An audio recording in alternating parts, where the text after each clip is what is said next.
Whether you're watching us from your condo in the sky, to your cabin in the woods, or maybe just couch surfing somewhere, or maybe on a road trip, or relaxing on your lazy boy. People of the night, welcome to Mike in the Night. It's 3 a.m. and something is moving you. So crack open a window, sit back, relax, get some tea or coffee, because you're tuned in to Mike in the Night, the voice of the Commonwealth. Broadcasting from this Chinatown back alley here. I have a really good show lined up for you guys tonight. Guys, don't forget, hashtag Mike in the Night, hashtag Mike in the Night, if you want to get things rolling. Guys, don't forget to stream this transmission while it's live. Please stream the transmission while it's live, if you guys don't mind streaming it and sharing the transmission while it's live. We are no longer using the Mike in the Night entry song, guys. I'm really sorry about that. The Mike in the Night, they're trying to get me to share income on the show for the song and stuff, and yeah. So we're not going to be using it anymore, and I have to cut out the Mike in the Night intro song in a lot of the original Mike in the Night shows. And speaking of that, I did organize that really well for you guys, so I'm going to give you guys a peek on that. Also, I want to thank everyone that's been reaching out to other channels to get other channels to come on the show, maybe to come on live and answer a few questions for us. I want to thank everyone that's been doing that for the channel. That means a lot to me. It means a lot to us. It means a lot to our platform or what we got going on. You know what I'm saying? I've been actually contacting a lot of channels on YouTube, and I've gotten some responses, so I'm going to read out some responses to you guys from other local channel. One channel told me that I have the intelligence of a 6-year-old. And then another channel told me, you can wreck the integrity of my channel. Oh yeah, that's how reckless I am. I could wreck a YouTube channel. And then someone says, your channel doesn't grow because no one watches or cares about you, what you have to say, or what you think you know. So I've been getting a lot of feedback from other YouTube channels, and that's it right there, guys. And the comments are starting to roll early tonight. Yeah, I wanted to just kind of start a few minutes early today because I want to get people rolling on as we take off here. So look what we got in the comments already, guys. So guys, don't forget to share this right now. Share it. It's live. Share it right now on some social media. I don't care. Share it somewhere. Okay, we got Tim Chaffin says, yeah, just ground some and poured some fresh cup of coffee. Good. Thank you, Tim. Have a coffee on Mike in the Night. Baron, Von Biscuits in the house, The Raven in the house, Jeff Salcero in the house, Wade, The Scrapper in the house, GG in the house, Aquarius in the house, Metal Gear, Mark III in the house, Blunt News in the house, and people listening to this while they're out trucking, driving across the Western world. I've been getting emails from so many people. I think I've received more emails in the last 2.5 weeks than I have subscribers on the show. Or subscribers on the channel. Yeah. That's probably what happens when your channel sits at 2,200 subscribers. 12,200 subscribers for 2.5 years.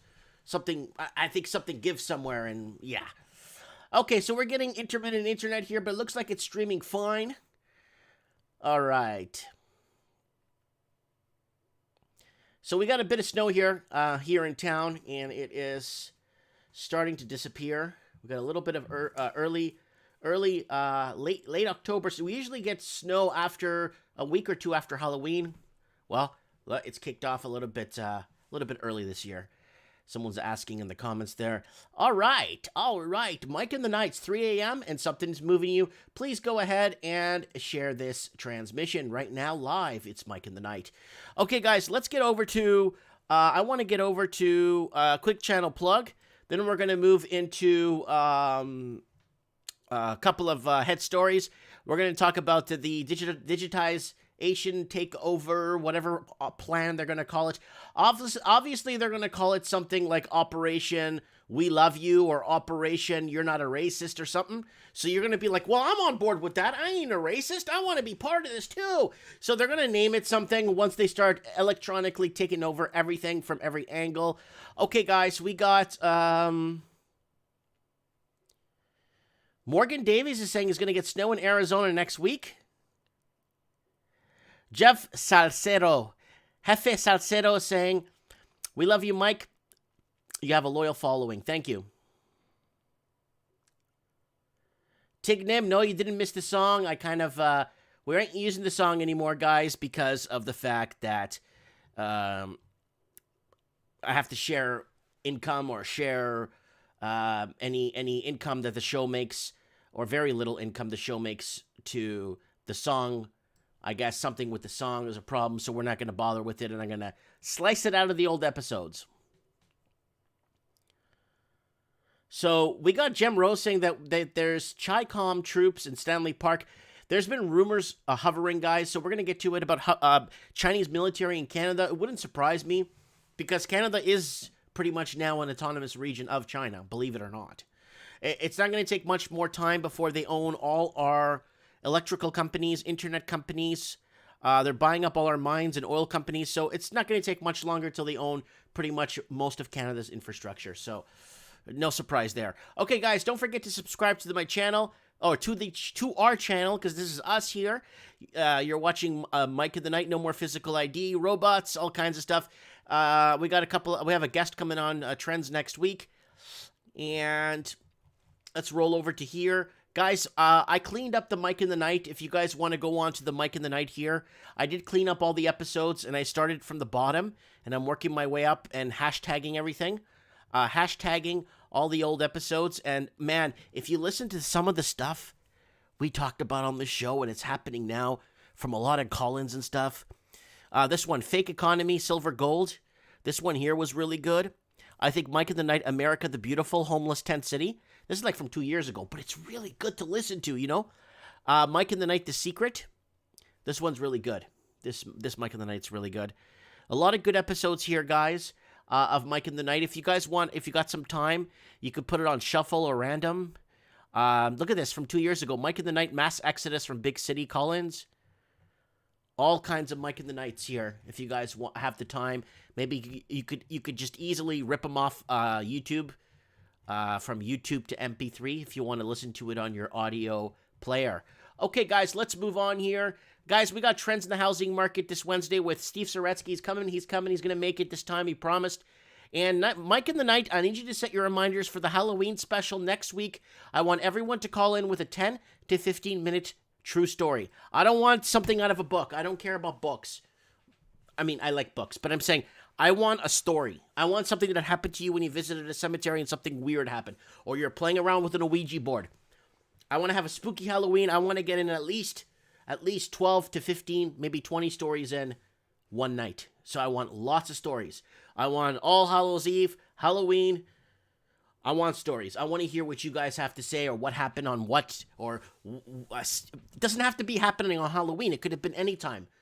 You know, I just saw the Blair Witch Project as I left the theater. I noticed a guy driving with no hat or something. But it's got to be a true story, okay? All right, let's move on. Guys, don't forget to shop Mike Martin's. We got the Raven mug right here, and I'm going to design another few more. We got the all over Mike in the Night, the Mike Martin shirt here I'm wearing right here if you guys want to pick that guy up. Also, guys, please follow me on Facebook. I'm going to be the only non-credible person on Facebook with 120,000 followers. And also, I'm on Instagram. I can't believe I passed 1,000 people on this damn thing. So go ahead and subscribe on Instagram if you want to send me show tips. And guys, don't forget to check out wildgamesports.com. Good friend of mine owns this company. He's putting something together. If you like hunting and catching wild game, go check it out. Wildgamesports.com. It's free. And it's a hunting app. Go figure. Everything's becoming digital. So the Raven has a true horror story from Mexico with good. So Raven, if you can, send me the picture or take a photograph of the photos and then send me the photos on here on Skype if you want to show me them. And then you could tell us the story too next week if you want. Heart Sweet says, I have a horror story, Canadian. Good. We need everyone to call in. Everybody to call in to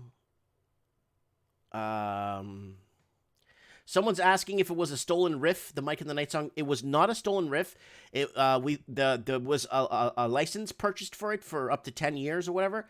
And then for some reason lately, we've been sending it in with the ID number and the contract, and YouTube is now in the middle saying that we're going to have to share revenue, right? So I'm like, what do we buy it for? What's the point of buying a $200 license when now they want revenue from it, right? So that's why we're not going to put any more music in the show.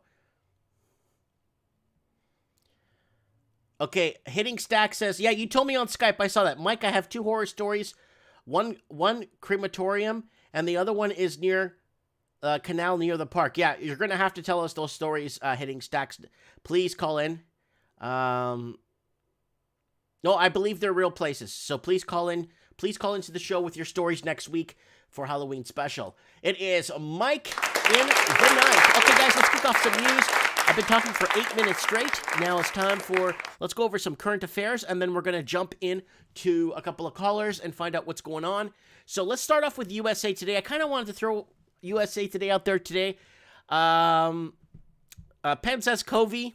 I think I just got it through again. Some of the family was sick a few days ago. We're good now, but we don't even know. Anything is COVID now. And that's what they're going to start labeling it as, and that's very scary.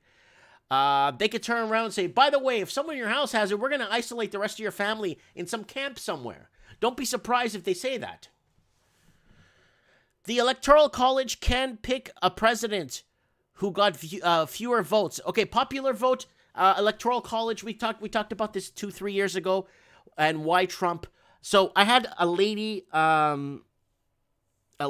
yelling at me the other day at the park, telling me that the election was rigged, that Donald Trump lost the popular votes. He should have not got voted in. Hill Dog should have won, and the world would be at peace if Hill Dog won.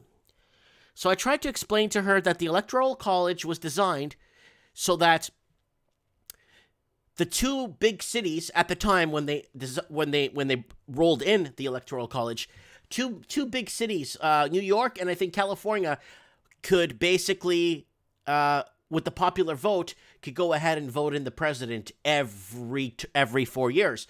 So they had to set up the Electoral College because it's very important, because it gives all the states a fair shot to basically allow. The Electoral College, I think, is brilliant because it's fair, because every state has a chance instead of the 2 major cities in America, basically, or 3 major cities, basically tilting the scales every election. So there's nothing wrong with that. Most voters say Biden won the final debate. Let me know in the comments below after the show or in the live comments. Did Biden win the debate? I haven't been watching any of this because this has been the worst reality TV show I think I've ever seen, like, in a long time. I think this is even worse than Survivor or even Jersey Shore. It's a Jersey thing, right? I love China. Okay, so approving COVID vaccine may be easy. Delivering it won't be, expert says. I don't even, like, I know Brazil basically crushed this whole vaccine thing and stopped it in its tracks, and it's going to do more testing. I don't know. What else have we got here? There was something here about Rudy Giuliani here. Saw something about him here today. And very, very biased news here. All right, let's move on. Let's see what our friends over... we got some pretty good ones here from our friends over at Zero Hedge from Tyler Durden. Remember what Tyler Durden said in the movie Fight Club. The things that you own end up owning you. So don't get too attached to your possessions because they'll end up owning you. And he's true about that, you know? All right. Guys, share this video live. Oh, we got Supreme Cannon. Yeah, baby. Guys, share this video live right now because we don't got that many people viewing. And I've been noticing our live transmissions have throttled back huge. I don't think its viewership is cutting off. I think what's happening is either people are not getting their notification. So share this on any social media right now. I don't care where. Share it on Facebook. What's that? that one that no one used. MySpace. Okay, so we can't talk too much about this, but Twitter nukes allege Hunter Biden tape after letting Borat Giuliani scene trend. So again, it's very biased what's happening right now. We're not allowed. A lot of people, a lot of YouTubers got bulletins basically saying we cannot discuss the laptop because it's going to damage Joe's chances of winning because people should not know the truth. Okay. That's how it works, That's how it works.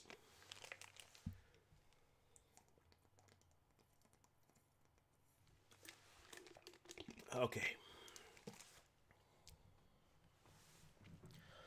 Metal Gear Mark III is very, very true.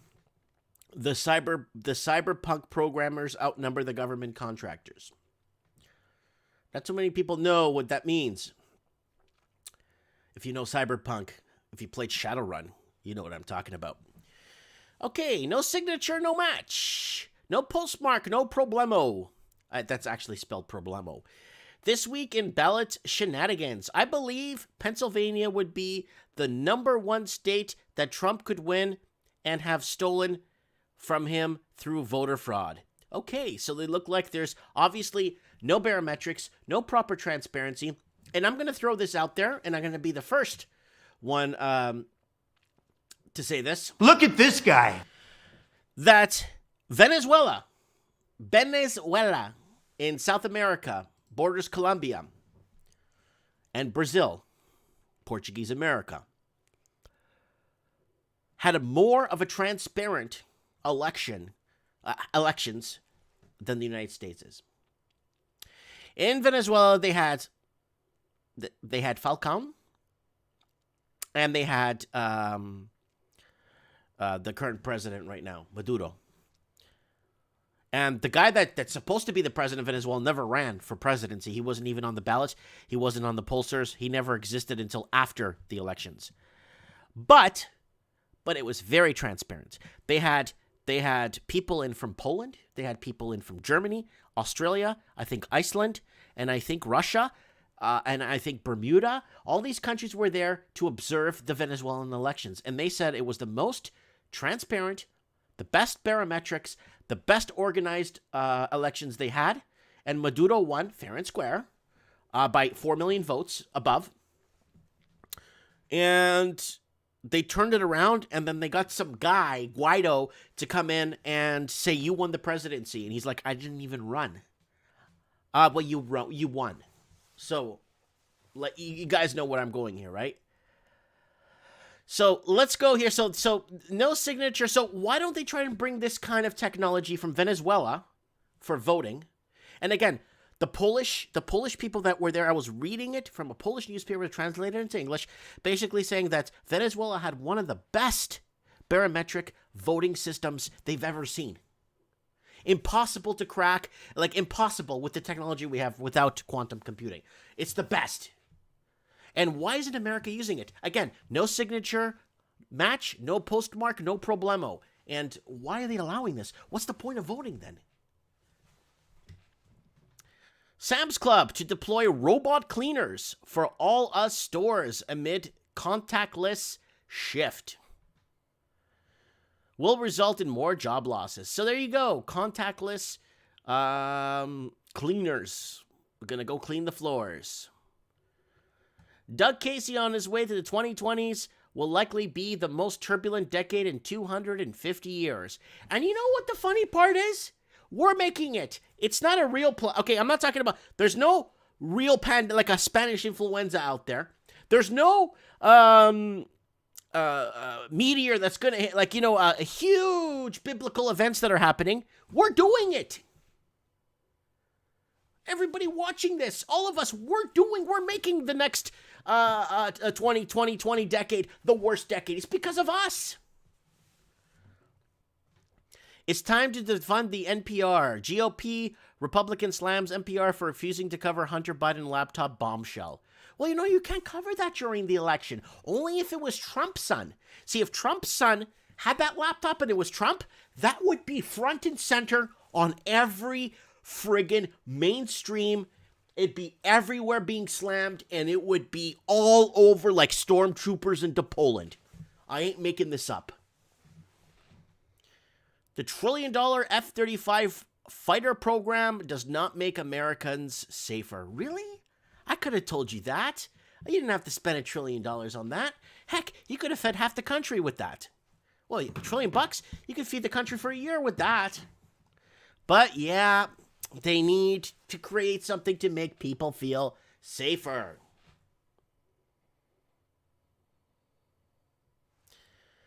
U.S.-made hypercar hits 331 miles per hour on Nevada highway. Good. Good. American-made. As I approached 331 miles per hour, the Tutura climbed almost 20 miles per hour within the last 5 seconds. That's amazing. That's about 450 clicks an hour. Wow. But they will never release this to the public because there's just so many bad we have to do a whole Mike in the Night show on bad driving. I want people to call in like the Halloween show and tell us your the bad experiences you had driving because of other bad drivers. I want to hear about it because we have to turn signals in cars. Nobody uses them. The Great Reset, architects don't want you to understand the economics. While COVID may be the catalyzer for the oncoming financial blowout, it is the height of stupidity to believe that this is the cause, as the seeds of the crisis goes deeper and originated much earlier than most people prepared to admit. Again, this all originated much earlier. If you want to see it, go on Mike in the Night from 2 years ago. You'll see how it originated. 2 years ago, you could see it. And the housing, affordability levels, food shortages. This has been happening for years. This didn't start 2 weeks ago. What did they think? We're going to find out? We found out. What did they do? For those that don't know, COVID. If you don't know, it's COVID. NASA awards Houston space firm $47 million moon drilling contract. Again, help us better understand how we can build a sustainable lunar presence. Here's the deal with the moon, and it's a big secret, and you can look it up if you'd like. Helium-3. Helium-3 is big. Helium-3 rocks. We have on Earth helium-3 power plants, or a power plant that they've built that works off helium-3. Helium-3 is found on the surface of the moon. The moon does not have ozone layer. The moon doesn't have one. But helium-3 is left on its surface from direct radiation from the sun.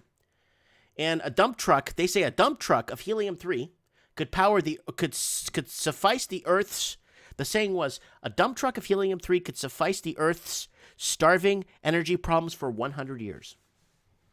And I'm thinking they're gonna patent it or do something with it, and then they're gonna charge an arm and a leg for it when it's on the surface of the moon and it's free. The damage Russiagate has done, there's no accountability. There's no, the amount of garbage. There's just, oh God.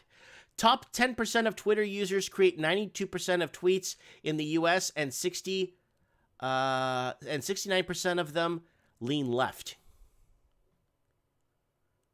So basically, so 92% of the U.S., 69% lean left. So 69% of them tweeting in America are Democrats. Housing market goes nuts. Everyone sees it, but it can't last. So this could be the melt-up. I'm going to have Steve Saretsky on this Wednesday. We'll ask him about the melt-up. COVID scenarios for 2021. How the Republic Socially Economica response to COVID 2021 will be different. So we're already preparing for COVID 2021. Yeah.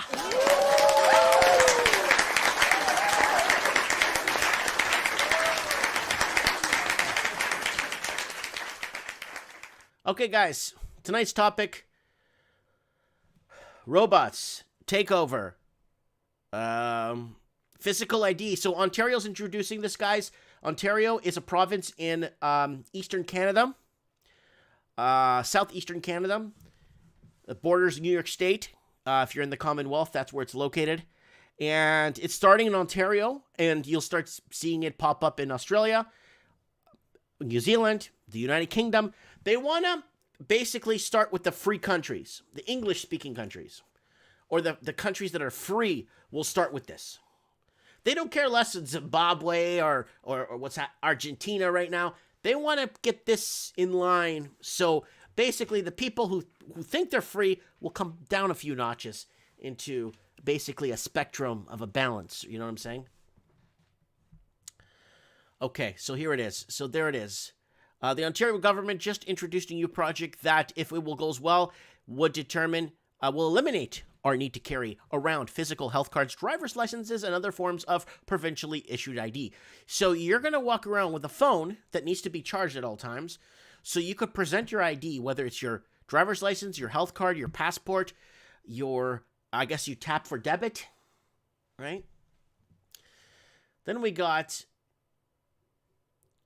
COVID app users can't get isolation payment. So if you're a COVID app user, you're not going to be getting any more isolation payments, apparently. So I don't know what's happening with that. We can take a look at that. Oh, I also wanted to throw out there, Le Chateau files for court protection and plans to shut down. So Le Chateau is a clothing store. I used to buy some nice button-down shirts there. Really nice fitted shirts. They're closing down, and head office is in Montreal. These guys are pretty good. And I'm very shocked, even with COVID, that they're closing down. And now that nuclear weapons are illegal, the Pacific demands truth on decades of testing. Yep. So lots has been going on. And who says they're illegal, right? Well, I mean, there's a lot of countries out there, I can tell you straight up, who are above the law and basically don't follow what the rest of the world does. China. And basically do what they want when they want. China. And we've given them the power by giving them our jobs and giving them our economies and moving over for better money. And now we're screwed. I love China. Woo! What else is going on? Britain and Japan signed post-Brexit trade deal. So this is Japan. This is Japan basically showing the rest of the world that it believes in a Brexit deal, trade deal. So there it is, Japan and Britain basically working together and making truth out of the matter. And then this wingnut down in Melbourne, Australia, Victoria erupts as lockdown continues despite virus average dropping below 5. Frustrations have boiled over in Melbourne, have lashed out to the Premier after he backtracked on a promise from last week to reopen. What's this guy's deal? What is this guy waiting for? Is he waiting for the next coming? Is he waiting for, Victorians have lashed out on the Prime Minister Daniel Andrews after he announced today Melbourne would see no easing of the restrictions despite reaching its virus target. So I don't understand. We had a pollsters from Ireland, I think Finland, Denmark, and some other countries sitting on a panel with their flags, sitting there and saying, we got 10,000 people dying a year of cancer in Ireland, and we got 200 people die of COVID last year. So this is something needs to give here. Something needs to kind of unravel here, because this is not making any sense. I'm just telling you what's there and what's logistically there. I'm not grabbing this out of the air and just telling it for the sake of trying to make myself look like I'm right, because I'm not. We're just here to talk. No one's right. Alan Howick in the comments saying everyone should start buying Bitcoin. We got Metal Gear Mark 3. That's why I bought a bit more Bitcoin a couple of days ago. Papa Piss says, thank Christy Faye. My friend's parents were victims of the 50s provisions persist mayor principle. The whole town. Okay. Big Rob New Zealand says, big ears, Dan. Is it big ears? Yeah. Oh. Yeah. What? I can't hear you. What? I love China. All right. I'm not sure what they're testing out in Australia, to be honest with you. I really don't know. But another story from there. Now, if you guys remember 2 years ago, I covered a story of... Okay, let me put this on full screen. Military ships, military. We're talking forward commanding military ships. Show up in Sydney harbors. A ton of Chinese military ships. I think it was 14. Show up in Sydney Harbor in Australia. Military troops get off. They don't go through customs. They don't get checked. And storm all the stores to buy baby formula. It's there. You could look up the article. Tons of Chinese soldiers dressed in attire basically going to stores all over Sydney, Australia to buy baby formula. You can't make this up, people. You can't make this up. So let's go back here. So look at this, guys. Police sees 1,350 tins of allegedly stolen baby formula in Sydney. Baby formula in Sydney holds more value than cocaine. Oh, yeah. Baby formula, for some reason, it gets taken and it gets sent overseas. And I don't know. I don't know if China has problems making baby formula for some reason. They make everything else. Why can't they make what? Is it like in some sort of constitution in the Chinese book that says we cannot make baby formula? That's the only thing we can't make in China. We have to take it from Australia or New Zealand and get people from Canada to ship it back to us. But we can't. We can't make baby formula, but we can make everything on the planet. Not so good, but we won't make baby formula. We'll just take it from somewhere else. All right, let's move on. Arms embargo termination proves the United States is very isolated in its policy towards Iran, says analyst. And this is a pretty good one here. This is a really good written article. If you guys want to take a look at it, it's actually really good. So looking at the Middle East here and looking at a few things here, just going over what's going down. All right, guys, that's for current events. Let's get some callers in and find out. Technologically, where are we headed? Are you going to surrender your physical ID for, do you have to have a specific phone? Does the phone need to calibrate to other systems? Are they going to pay you? You're going to have it charged all the time. You can't be driving with a phone. Like, what's going on here? And we're going to find out because you are tuned into Mike in the Night. All right, who can we call in right now? Who's watching right now that we could call in? Open lines, guys. Mike Martin's 1980 on Skype if you want to join the show and be part of Mike in the Night. So I did contact a lot of other YouTube channels, to help maybe grow this channel. Or, we're sitting at 12,200 subscribers for 2 years, and we didn't move for 2 years. So we kind of want to grow the channel in a positive way and get some other nice folks on other channels. So I did do a mass mail out, nice written. Hey, I know your channel. I know what you do a good job. I was hoping maybe we could collaborate. Maybe come on Mike in the Night and we could ask you some questions, right? So so I got replies like you have an intelligence of a 6-year-old. Then another channel says you could wreck the integrity of my channel. Another channel told me you don't grow because nobody watches or cares about you or what you have to say or do. So that's a lot of responses I've been getting, but that's okay. I'm used to getting rejected, sometimes even twice from the same person. Yeah, let's see if it's Blunt News around. Blunt, are you there, buddy? Give us an update. Electronic, you are a Bitcoin expert, 2-time AKA world champion. Papa Piss sent me $2.79. You work hard for our amusement, Mike. Thank you. And we got Mike Banks. I want to talk to Mike Banks too. Mike, call the show, man. Mike, you've been in the comments for what, 100 years now? Call the show, Mike Banks. Let me see if I can get him here let me see if I have him on Skype still. I approved his, I just want to see what he has to say. Oh, here he is.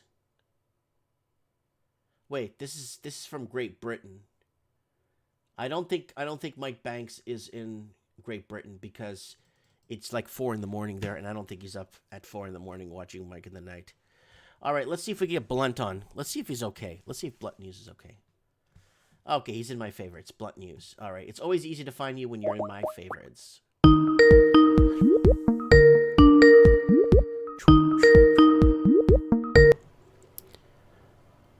Yo, Blunt.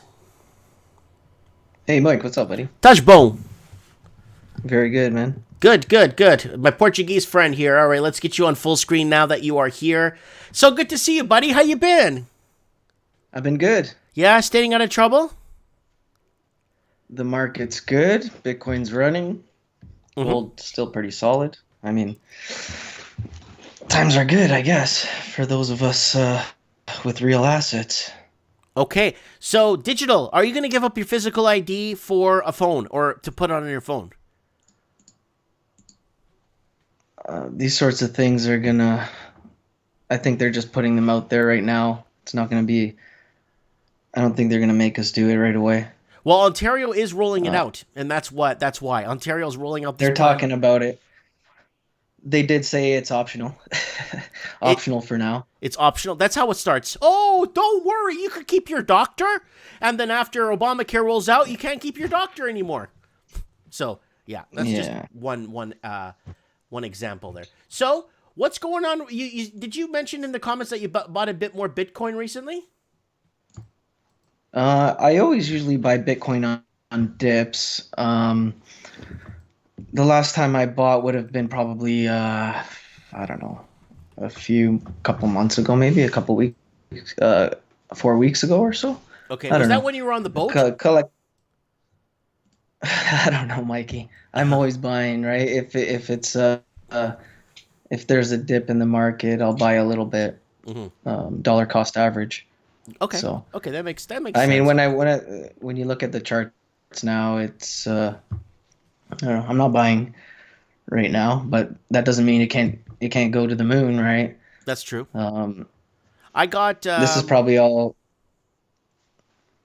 I got some inside. Well, not really inside info, but I spoke to somebody over at in the Cape in Rhode Island, and he was Cape Cod.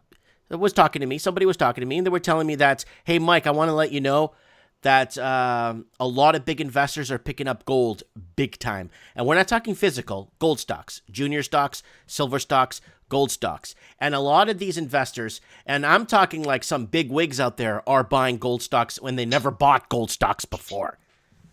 Yeah, Buffett, right? Hey, well, he's okay, well, for sure. But I'm talking about like other big investors that are out there that actually help make or break the markets too. And they're not getting any backdoor deals with some of these stocks. Usually you could walk into a company and say, look, if I buy this much stock for X amount of million or 200, 300 million, can I get a better deal, right? Now, they're buying it at cost. Well, I'd imagine there's a bunch of private placements available where they can get a deal. So I don't know what he's saying. They're buying it at market value or something on the open market. Yeah, that's what they are. A lot of no one's getting deals. That's what I heard. And some of these gold companies. Yeah, I haven't looked into it. I haven't really been a buyer too much. I mean, I buy Franco-Nevada when there's blood in the streets, but I haven't even looked at the price in weeks. I buy Eldorado. The truth is, gold. Okay. I buy Eldorado when it hits $7-8 every time. I mean, if we look at a gold chart going back 20 years, we're at a top where it's very high. It's that, like, I feel sorry for the people who are only starting to wake up now because they're having to buy gold at these prices and silver at these prices. So what happens if they kind of just open up in the spring and all this money that they've printed does create another economic cycle where we run for another 10 years or 5 years? Is gold the place to be? Probably not. Yeah, because I mean, by February, they should have the new injection of quantitative easing. By February, we should have the next wave. Yeah. It Yeah. takes about We had 7 loads to of 10 time to weeks. buy gold. I mean, you Yeah. could have bought it 2013, 14, 15, 16, 17, 18, 19 even. And now if people are rushing to buy gold now, um, okay, everything looks like it's crashing and burning, but we've been here before, and it doesn't crash and burn. I mean, I spent 15 years trying to warn people about what's coming. For what? You know, it's people don't want to listen anyhow, so you just waste your time. The point is, just look forward and make the moves you have to make and prepare for yourself, because the truth is, the more we talk about this stuff, the less people want to hear it, Right. right? Yeah. Um, You're right. gold. I'm not like. Don't get me wrong. I'm not this Bitcoin guy. Like, okay, I knew about it early, but it was pretty hard in my like little investment group. It was really hard for my buddies to get me in it. You know, I'm a sound money guy. I wanted nothing to do with with Bitcoin. But early 2017, mind you, I've been watching it since the beginning, listening to Kaiser, and I've known about it, but it's not real. You can't hold it. As a matter of fact, when it was first coming out, I wanted to buy some, and I was, so I didn't know anything. I was searching for like Bitcoin for sale, Hmm. and just going through websites and like, but that's just somebody made a coin. That's not the real Bitcoin. Where do I buy the real Bitcoin? I still hadn't clued in that there is no physical coin, right? Yes. And when I realized that there's no physical coin, I'm like, forget this garbage. I'm not going to be putting money into something that's not real. It's the same as fiat. Hmm. So I didn't invest when I could have, and I knew about it like for many, many years. Hmm. And it took like a bet amongst our investment group early on, where I'm like, if it passes the price of gold, I'll buy one. And sure enough, it passed the price of gold. A couple weeks later, I was already up 100%. I'm like, damn it! I actually sold a monster box. I sold some 100-ounce silver bullion to buy more Hmm. early on, because once you buy it, you start to understand it because you use it, Hmm. and you want to learn more about it. And the more you learn, the harder and harder it becomes to discount it. Hmm. Um, uh, and eventually you just get to a point where you get this light bulb moment. I've said that before on the show, where you realize they can't stop this. Yeah. And so whether it's their plan or not, They for like a can't stop it, but dystopian they can decentralized outlaw it. world. They can't So stop it. They can't stop it, but they could when has outlaw it. outlawing something ever worked for government? Never, If the never. people want Especially when they something, tried with prohibition, they tried with the war on drugs. They tried to outlaw everything, and it never works.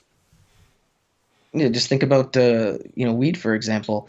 Do you think it's becoming legal worldwide now because governments all nice or something, or is it because people just grew it and did it anyways? Yeah. Right? And we defied government to such an extreme level that they had no choice but to start loosening up on it. And also they saw the tax benefits, right? Yeah, tax benefits. I think that was the number So, one. Ding, ding, ding, ding.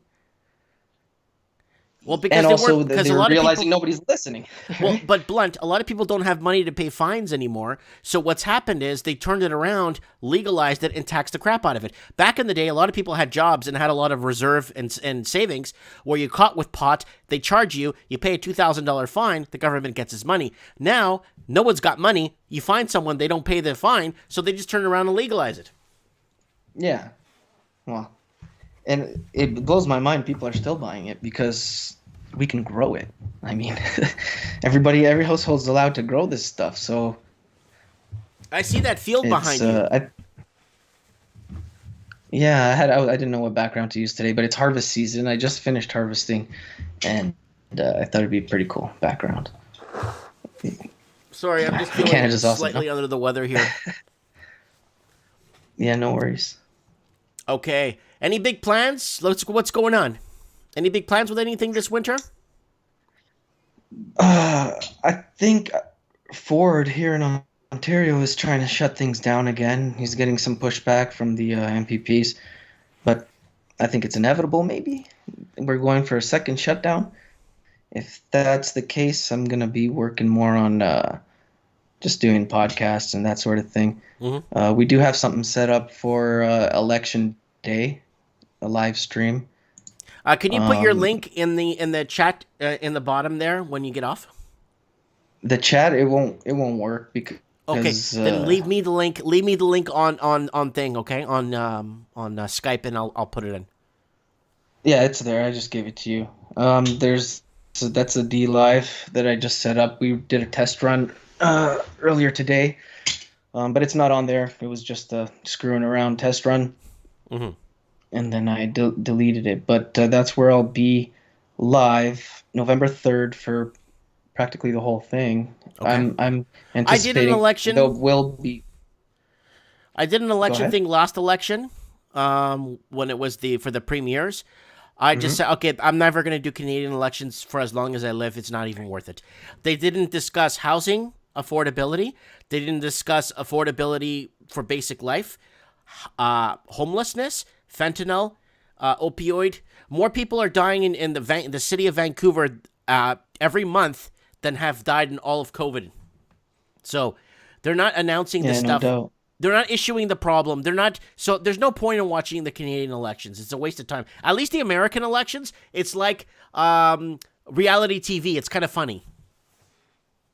Well, the idea is we're going to make a mockery of it. True. Yes. Okay. That's fine. And there's also a high likelihood that there will be unrest in the streets, especially when the votes start coming in and they start counting them. I think the news is going to start rolling in once a winner is announced. Not necessarily going to be the end of it. Like Raven was saying, there will be no winner, and that's quite possible. From what I see with Trump, I don't see how he loses. I'm gonna let you into a little secret. I got a guy who drives on I-75 from downtown Detroit, and he goes all the way to Florida, okay, on the same highway, okay? And when he's driving down and he's making his run from Detroit down to Florida, everywhere he sees is Trump flags, Trump banners, Trump blimps, Trump on the side of the road, Trump signs, Trump this, Trump everywhere, all the way down I-75 from Detroit all the way down to Florida. Yeah, no doubt. I believe it. He's obviously I think the social engineers are pushing people towards Trump, really. Biden's over here saying he's going to end fracking and the whole oil industry, and it seems like he's trying to lose. Yeah. I don't know what to... Yeah, you don't play with the big man's oil, right? Yeah, and they're both Keynesians at the end of the day. It doesn't matter who wins. They're banker puppets, right? They're going to inflate away your labor hours that you save in fiat. It doesn't matter who wins. It's just another faction, but all the factions are working together. They might not be so friendly, and it's like a group of friends, really. But within each other, they have this competition, and they want to... they want to rule, but at the same time, they're working together. You get what I'm saying? Each one wants to be the star of the team, but at the end of the day, it doesn't matter who it is. That's secondary to what the... Yeah, exactly. So that's why I don't really pay much attention to it. I love it. If for me, once I realize it's just political theater and a show for the people... I enjoy it, man. I love it. It's a bad reality TV show. But let me ask you, Blunt, who would be more entertaining as president? Never mind policy. I think Trump will still be more entertaining. Trump. Yeah. I think he's more entertainment than Biden. Yeah, absolutely. He's more entertainment. Yeah. Like, they set us up with a good show, a good star, and this season is going to have a great finale. Yeah. I mean, don't forget to watch the season finale of the American elections. That's it. November 3rd. November 3rd. Blunt News on D Live. Oh man, come hang out, guys. Yeah, we're gonna get you. I'm gonna plug you. I'm gonna get the link and put it in here for people to get you on D Live so you can start growing your channel. Maybe I could come and see you on D Live sometime too. I could come on your show. Yeah, I won't be interacting on DLive. DLive is just going to be the platform I use to live stream. But on DLive in the description, you can see where to find me.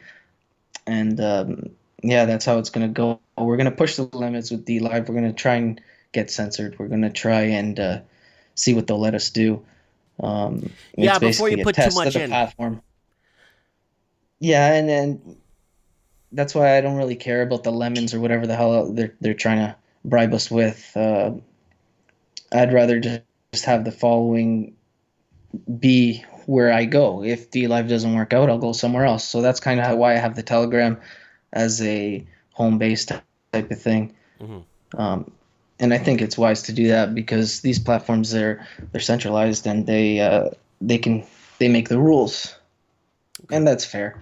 It's I mean, fair. I'm all about if you own it, you make the rules, and nobody's forcing you to use YouTube, right? Nope. Nope. I bet you a lot of So people tell me, even people in the comments the other day were telling me, I just come on YouTube to watch Mike in the Night or just see what you're up to. And that's like, and maybe one or two other channels now and not even bother anymore. that's where I'm at. There was another purge today, a few other people, but yeah, I only come on for your Mike in the Night, your housing show if I catch it during the week. I like RTD live talk. It's out of Detroit, small show like yours, and there's not much left. You know, BitChute's got all the other guys, and the live streams are happening on DLive. So YouTube is shooting itself in the foot. So Well, I figure the problem is, why even bother? well, the problem is YouTube is now starting to reach a new demographic. The people that pour gravy down their pants aren't going to buy or going to use anything from YouTube or spend money on YouTube. Do you know what I'm saying? Yeah, no, I don't So know. It's if you want to be a degenerate and promote garbage, then YouTube's the place for you. yeah, If you want to be free to speak about real stuff and not worry about censorship, then I think we have to make a move, Mikey, because there's gonna. I have a I'll tell you the I have a truth. BitChute Today when channel. all right, yeah, well, it's not in the description, and just to make it easy for everybody, you know what I Oh, mean? description. You know what? I'll do that tomorrow when I wake up. I'm gonna go over my channel, fine tooth comb, and I'm gonna put it my BitChute channel, and I have it automatic uploading when I upload on YouTube. It should automatically upload there. So Yeah. it mirrors it. Sometimes it works, sometimes it doesn't. So hopefully it will. I could go back in and kind of clean it up and work on it too. I'm not too worried. I'm gonna start backing up all my stuff anyway. I'm not. So Like I ran the test run on DLive today, and it's pretty simple, and it to get streaming. I mean, you don't have to become a partner or anything. You can stream already for free. yeah. You don't Does it need allow you to anything go as long longer as than you have your 15 minutes? OBS. Oh, good question. I don't know. My test was probably around 10 minutes or 5 minutes. You need I to was check just for testing 15 audio minutes, and eh? video. You know what? I'm gonna do that. I'll do that this week. Yeah, check that because Um, sometimes they I allow you to live stream X amount of time and then they cut you off. Okay, yeah, I'll check that out. But yeah, I didn't get cut out though the whole time I was on, but I don't think it was 15 minutes. Okay. So yeah, if you can plug that, November 3rd, November we're 3rd, gonna have guys. callers. Blunt News. Are you going to be taking in callers? Yes. No, that's the whole idea. We're just gonna go through the news, have maybe a ticker of one from Fox and one from CNN up in the corners, so we can see the difference from the left and the right paradigm. Yep. No problem. But yeah, I just talk a bunch of crap and make a mockery of it, you Good. know, Good. because that's what it is. All right. Blunt, I'm going to let you go. It's been a pleasure. I'm going to plug you and I'm going to put the link down in there for everyone to see. And we'll talk very soon, hopefully in the next week or two. And we stay in touch, okay? Yeah, for sure. All right. God bless you, my I'll friend. be watching. Thank you. Good night. Bye. So that is Blunt News out of Toronto. So let's open the link here for Blunt News for you guys. All right, here he is. His channel's right here. Blunt News, DLive, on DLive. Let's copy here. I got some stuff on. I do have a channel on DLive too myself. I don't know where, but I know I have one I know I have one. So I'm going to put that in to, there you go, guys. If you want to subscribe, there it is. Blunt News on D Live. If you guys want to jump in there and subscribe to him. See ya! All right. Look at this guy. Always good to catch up with Blunt and see what he's up to. He is a fellow Portuguese, like myself. And really good. All right. All right. Okay, what do we got going on? Let's see who's in the comments here. Let's see who we got here. All right, who wants to call into the show? Come on, guys. Who wants to do a big shout out here? There is Blunt News right there in the comments. So we got the Raven in the comments here. We got Supreme Cannon. We'll get him on later. I want to catch up with Supreme today. Hopefully his internet's up to thing. We got Just Cringe Diversity Channel. I love this guy's channel, guys. He's in the comments. Just Cringe YouTube channel. The whole internet's broken, he says. Please subscribe. Timmy! Hi, man. How are you? How are you, my brother? So, guys, this is Timmy from Sydney, Australia. Are you doing okay? Yeah. I'm fine. And what do you want to talk about? They were hijacking my symptoms when I worked for the National Disability Insurance Scheme. Oh, that's right. You told us that, and I didn't know what you meant. Okay. Yeah. So let me before- explain to the people what he meant. Okay. So let's say when you read a bottle of some sort of medicine or some sort of sickness or some sort of something, and you want to read the back and what the side effects may be, right? They took his side effects that he was feeling and just threw it on the bottle. What was it, a prescription drug? Or was it the use of a prescription drug, Timmy? No. Before I started, there was a man named Dale Mulligan who had a heart condition. Right. Couldn't wash himself. Uh-huh. But they said because he could walk up and down stairs holding onto a rail, he wasn't disabled. And then they took away the benefits of the man with one arm for driving. They said he could just use the other arm. Okay. Because you can walk up and down the stairs with one arm. Of course so you they can. don't one arm substantially reduced. Right. It's all my fault. Well, I don't think it's all your fault. But listen, Timmy, can I ask you something? Yeah. Are you going to surrender all your physical ID and have all your ID on the phone? On the phone? Well, Canada in the province of Ontario is announcing that they're going to shed people's, basically they're going to take away people's physical ID and allow them to have it on their phone now. They're saying it's optional for now. And here we go. Ontario introduces program that could replace your physical ID cards with phones. What happens if the battery goes flat? That's exactly what I said at the beginning. What happens if the battery goes flat and you can't pay for something? Or the cop pulls you over and you can't show him your ID because the phone's dead? Or you drop your phone.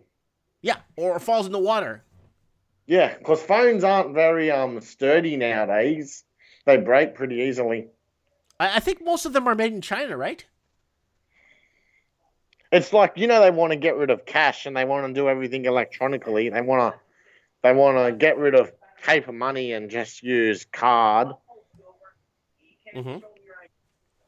Well, what do you do when there's a blackout? Oh, well, you just, Or when you want to buy something on a garage sale or something. Oh, and Low Roller Scratcher just put up a comment. What happens if your phone gets stolen? Yes. Then someone has all your information. Yes. Although you could say the same thing if your wallet gets stolen. Although I suppose you just cancel things. Mm-hmm.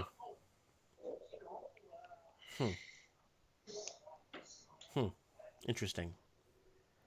Do you have to wear seatbelts in Canada? Oh, we have to. It's mandatory. Yeah, same here. Yeah, it's mandatory. In Rhode Island, in Providence, Rhode Island,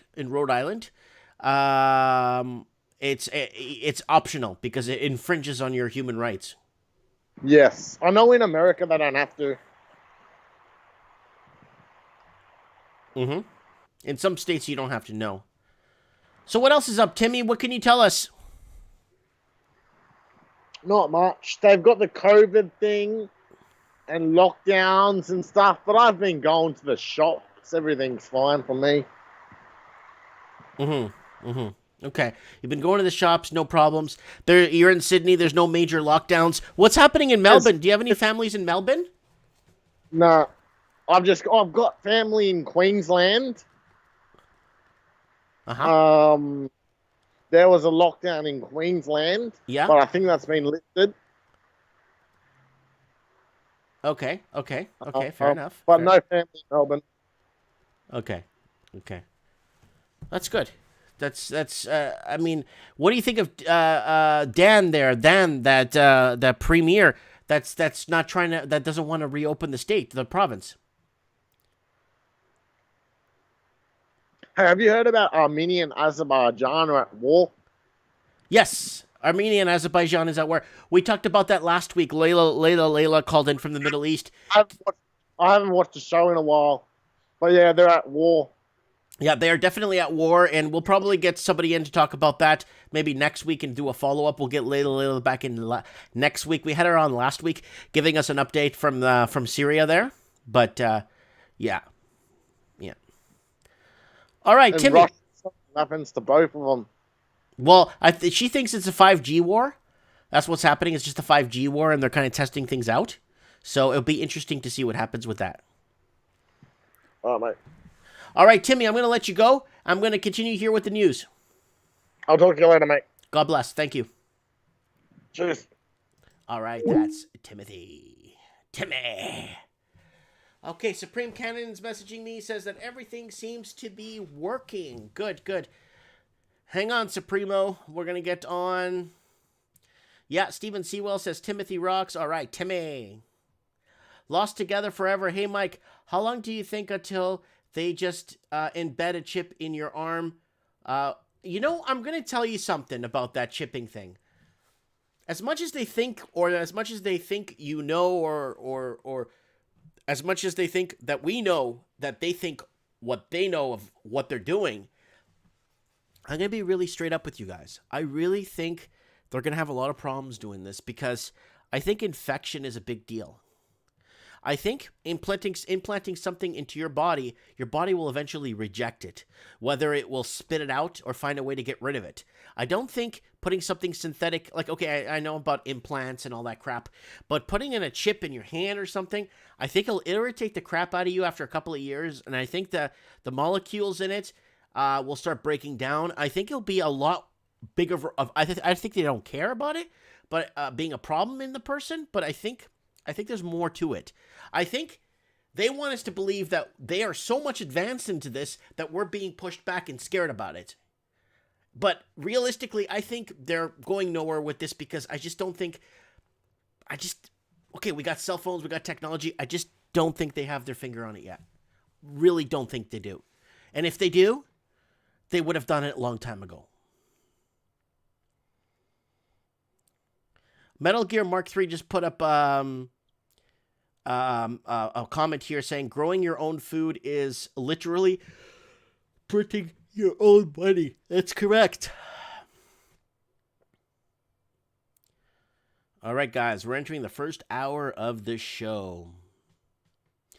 The Raven says, I believe in crypto. I do not trust the government. All right. Okay, guys, we got a small showing here on Mike of the Night. Can everyone please share this transmission while it's live? See if we get more people on tonight. Unless people are out partying and stuff tonight and the whole COVID thing is getting back off of lockdown and everybody is out doing real stuff. But that's okay. Guys, don't forget to subscribe to the channel. Guys, Mike in the Night's been fixed. Let's go to Article Scan. I fixed a lot of the episodes, hashtagged a lot of them, cleaned up a lot of episodes, edited a bunch of episodes. So Mike in the Night, lots of episodes we have here. Holy smokes. Boomers, Gen X. We had Supreme Canon on that show. We had Rich and Cheapest, Top 10 Everything. That was a good show. Mike in the Night, Middle Class Can't Afford Food. That's a really good episode. It's all here, guys. all cataloged Mike in the Night. I'm going to give you guys a link to the entire Mike in the Night catalog there. So if you guys want to go to the Mike in the Night catalog, there it is right there. Trends in the housing market next week. We're going to have Steven Soretsky in, Vancouver real estate agent that tells it how it is. Very honest guy.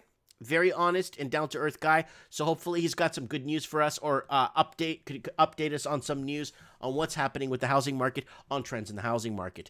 And then we got Mike in the Night Scary Halloween. Guys, don't forget to save this link, share this link. I want everybody to call in that's in the comment section with a 10-minute story. I want a story from everybody. I want a true story. I don't want a story from a book. I want you to call in and say, Mike, I was visiting a cemetery at night. I don't know what happened or why I did it. Then I walked in and then I heard a voice. I want those kind of stories. The Raven said he has some stories with pictures. So we're going to listen to the Raven story too. So people can call in. We got Tommy Stacks too.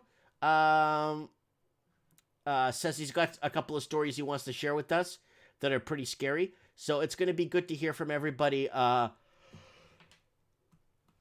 Get a scary story from everybody, you know, on Mike in the Night Halloween. Someone's asking, how do I call in? Just add me on Skype, Mike Martins 1980. So we got the Lloyd saying, Mike Martins, Vancouver's S-hole, a poop hole. Yes. The whole West Coast is turning like that. The West Coast sold itself out to the highest bidders. And from Vancouver all the way down to Tijuana, San Diego border, it's pure tent cities, and it's pure just radicalness, just out of controlness along the West Coast here.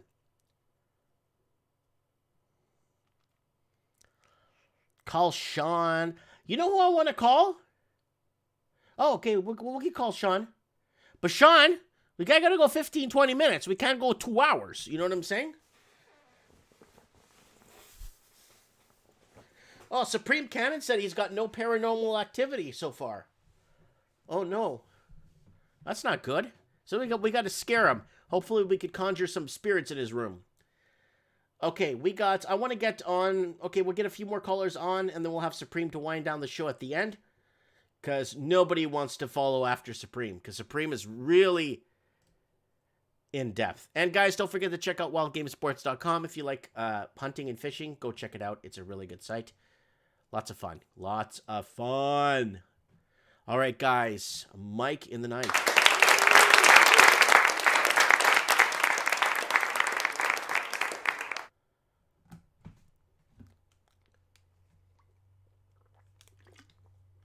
The Lloyd saying the radical left runs the West Coast. That's a nice way to put it, I guess. That's a polite, cute way to put it. You know what I'm saying? Yeah! All right. All right, Sean. We're going to get Sean on the show.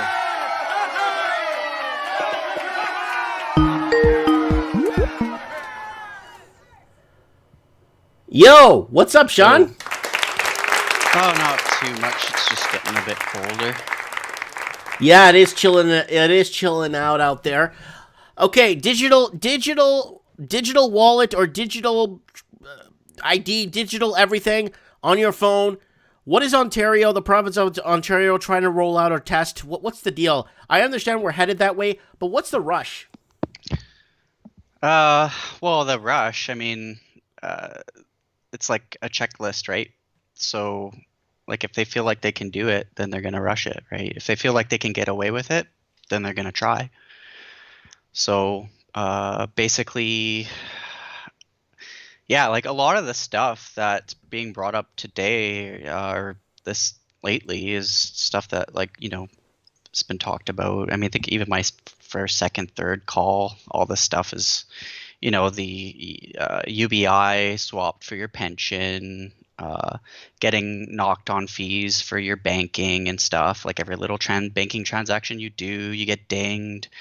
You know, your money runs out by the end of the month if you don't spend it to keep up the momentum in the markets and all this stuff. You know, it's to be honest, I'm actually really bored of what's going on in a way, because like I've been sort of speaking about it for a while and I already kind of knew, and it's not really new to me. But one thing that I just wanted to stress was just the censorship. Yeah, they're shutting everything down. They did a mini purge today. They did a purge last week. They did a purge 3 weeks ago.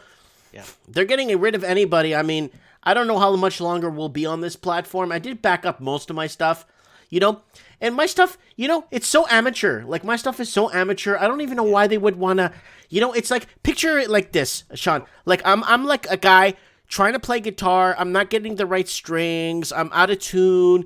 I'm trying my best. I come on and try to put on a good show for you guys. My guitar is always not really sounding proper, but you guys still deal with it and get through it and have fun. You guys know it's amateur. We're having fun. Why would they pick on channels like us, or these kind of channels? What's the point? All thoughts are dangerous, and if you don't if you don't follow suit with the narrative, then you're gone. Like it's not like they're changing the Overton window. They're shifting it.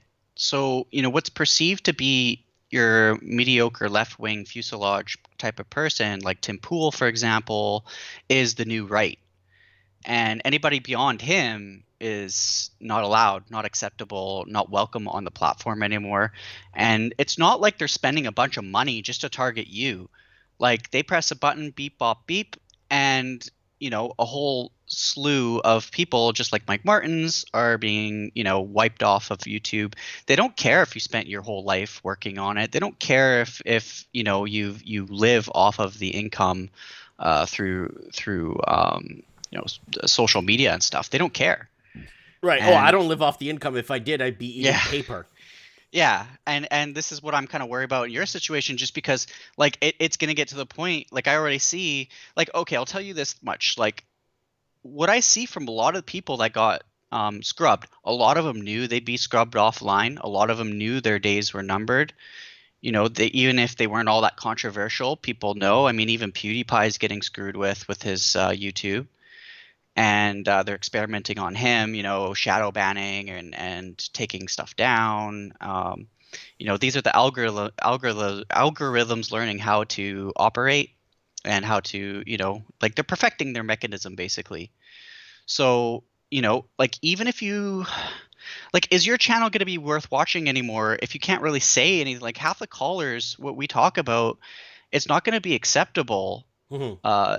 And we don't have a lot of time. So, I remember you saying months ago, it's like, oh, it'd be cool if my son was a YouTuber.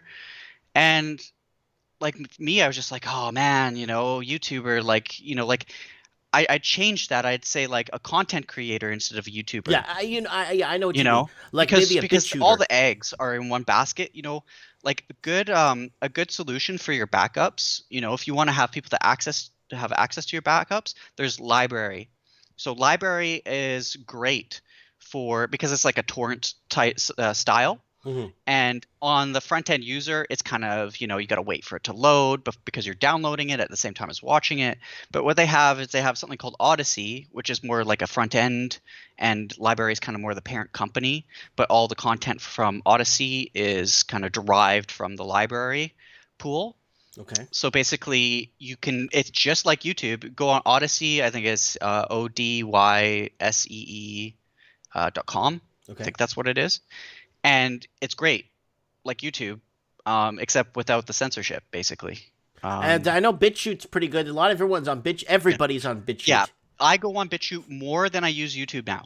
Okay. Because all my creators, why did people watch YouTube in the first place? They watch it because they had the bum fights, they had the edgy content. Oh, I love the bum fights. Yeah, and they had, that's what people watch YouTube for. They don't watch YouTube for, overly polished, overly produced, fake, kind of too much money thrown into it. A guy on your show was talking about Sticks, Hex, and Hammer, a few shows ago. And he's been warning people for years. A lot of people have been a lot of content creators have been warning people for years.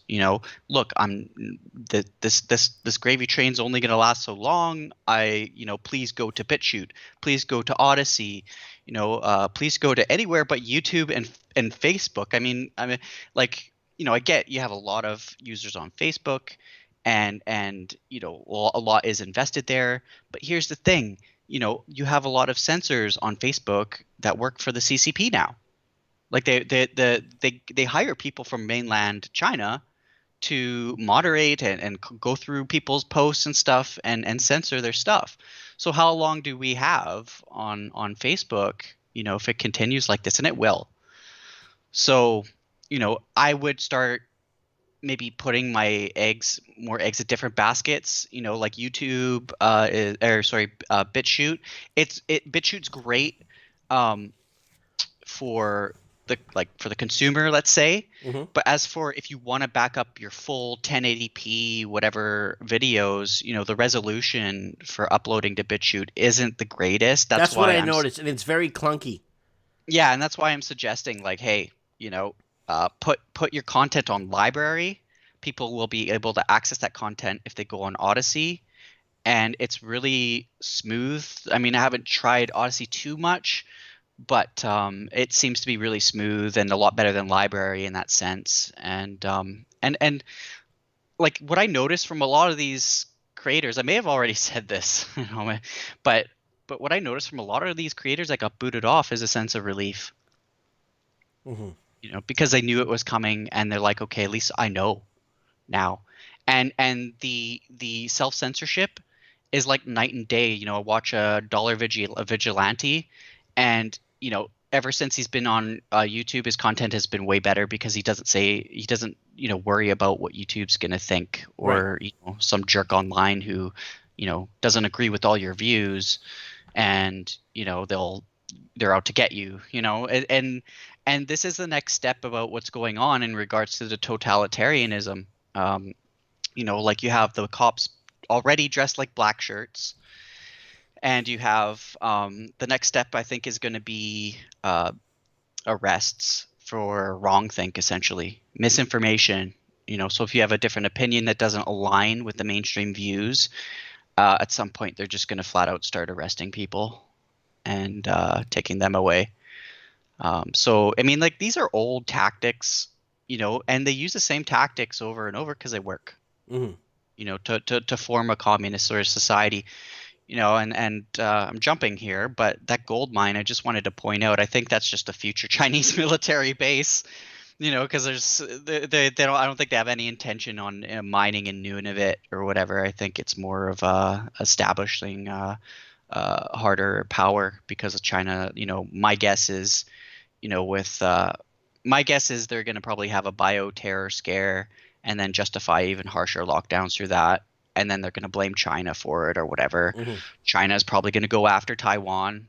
The window's not open right now for them to invade Taiwan. It's closed because of the conditions in the South China Sea. So, or at least, the water between Taiwan and mainland. It's not feasible for China right now to go after Taiwan. But I'm thinking maybe next year they'll probably start doing that. And, the U.S. is going to say, hey, look what they're doing. And then I think we're going to have I think it's going to be potentially messy. I know that China's, Xi's telling his people, to get ready for war. He's purged a few generals for corruption. And who isn't corrupt in the Communist Party? Who isn't? Yeah, I mean, that's kind of the joke of it all, isn't it? Right? Well, you're going to be purged for corruption. Wait a minute. We're all corrupt. They they pick and choose what kind of corruption's acceptable, what corruption isn't acceptable. Dude, they don't even trust themselves to make their own baby formula. Yeah, I wouldn't. I mean, the gutter oil stuff and the poisoning, like, I'm trying not to recap stuff that that's been discussed previously on the show, because we all know about the Fed. We all know, well, a lot of us already know about Admiralty maritime law and how the Fed's all screwing us. We all kind of know that already, and so I'm just trying to provide stuff that's sort of new and more relevant. Not to say that that stuff's not relevant. It is, but I just like a little bit of more flavor in terms of okay, well, what's going on? What's the religious motivation behind this? Who's behind the reset stuff? So Klaus Schwab, for example, years ago, he's been writing books. He's writing books and books about the Great Reset, or i.e. the Fourth Industrial Revolution.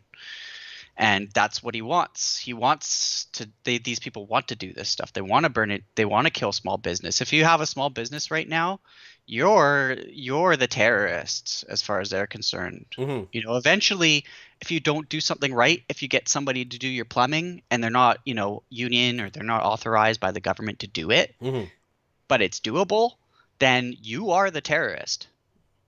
Right. That's where this, like the anti-terrorism stuff, like the Patriot Act, right? It makes you the terrorist. Basically, it's the old saying that the streets are getting rough, so we got to imprison ourselves in our own homes. Well, yeah, I mean, there's nothing to justify that, but again, I always say every time I come on the show, the facts don't matter. Why? Because they have an agenda to push. So if you state facts, even if they're facts, I mean, you could be banned for misinformation off YouTube for quoting Theresa Tam back in March for saying, I don't know about the masks, or Fauci for saying, the mask, the spittle, and all this stuff. So, even quoting them, unless you go all along with the brainwashing, and that's part of brainwashing. It's not that they don't care if that something is true or not. They want you to have cognitive dissonance and go along with it anyway. And eventually, after you keep doing this thing that you don't agree with, after it's repeated and embedded in your mind for such a long length of time that you start believing it. You start questioning the facts. You start questioning yourself. And you think that at the end, you think you're the crazy one. So, the facts don't matter. Yeah. And they're doing it to you right now on YouTube because if I were you, I'd be scared shirtless, let's say, about like, oh, what can I say, what can't I say, right? Like, should I put a warning heads up like Rebel News does about how anything discussed in this show may not be doesn't conform to the consensus of the experts or whatever. So they're just going to clamp down that vice more and more on you, and they don't care whether, Mike Martin stays on YouTube or not. So, it's the jump is hardest, I think, for creators to get people to jump to alternative platforms. But it's happening right now because I've been following a lot of internal discussion that's been happening from the corporation, and let me tell you something. They're hurting. They're hurting because they're losing a lot of their advertising too. Like the corporation is losing advertising. Yeah, I mean, some guy with a webcam, like I'll just use Sticks and Hex and Hammer as an example. He's a guy with a webcam, talks politics. He predicted the 2016 election by the state, like state by state. And he got a lot of following for that. But he's some guy, making predictions on a webcam that's like 780p or whatever, and still getting more views than CNN or MSNBC and all these, right? Because people don't want that. They don't want the manufactured stuff, right? They want you, right? And having to censor yourself or not be able to say the words that you want to say or talk about the things that you want to talk about because, the truth is becoming hate speech, then like they don't want you on YouTube, so and you got all these social justice, it's taken over by these people, and unfortunately, it's up to everybody who wants to keep this content alive to, make the effort. I mean, come on. It's like, less than 5 minutes of your time to set up a BitChute account or set up a I have a BitChute account. I got 140 or 200 videos on it already. Yeah, I mean, I looked. I couldn't find you on it because, like, I think maybe the search is still kind of wonky, and it takes time. These are kind of shanty, seem like, but they've improved a lot over the months, and they don't have the budget that YouTube has. They're not even given the proprietary access to how YouTube does it in order to learn from that and make a good platform website or platform. And I think something. It's actually impressive that they're doing this from the ground up in most cases. Now, even DLive, I say promote like promote your Bitcoin address. What if you, like me, somebody like me, like I know people that have been living off Bitcoin for over a year. Strictly living off Bitcoin. They'll take out cash in a Bitcoin machine, but they've been living off of it for quite some time. And I mean, I could discuss Bitcoin with you too. I just wanted to say, in regards to the decentralizing thing, my concern is there's 700,000 blocks that supposedly Satoshi Nakamoto has. These are the legacy blocks, and that's about, I think it's like $9 billion worth of Bitcoin at current price right now. And personally, I think that Satoshi Nakamoto is a sort of adult fairy tale, because all this technology has always been started up by like 3-letter organizations like CIA, or like internet was ARPANET.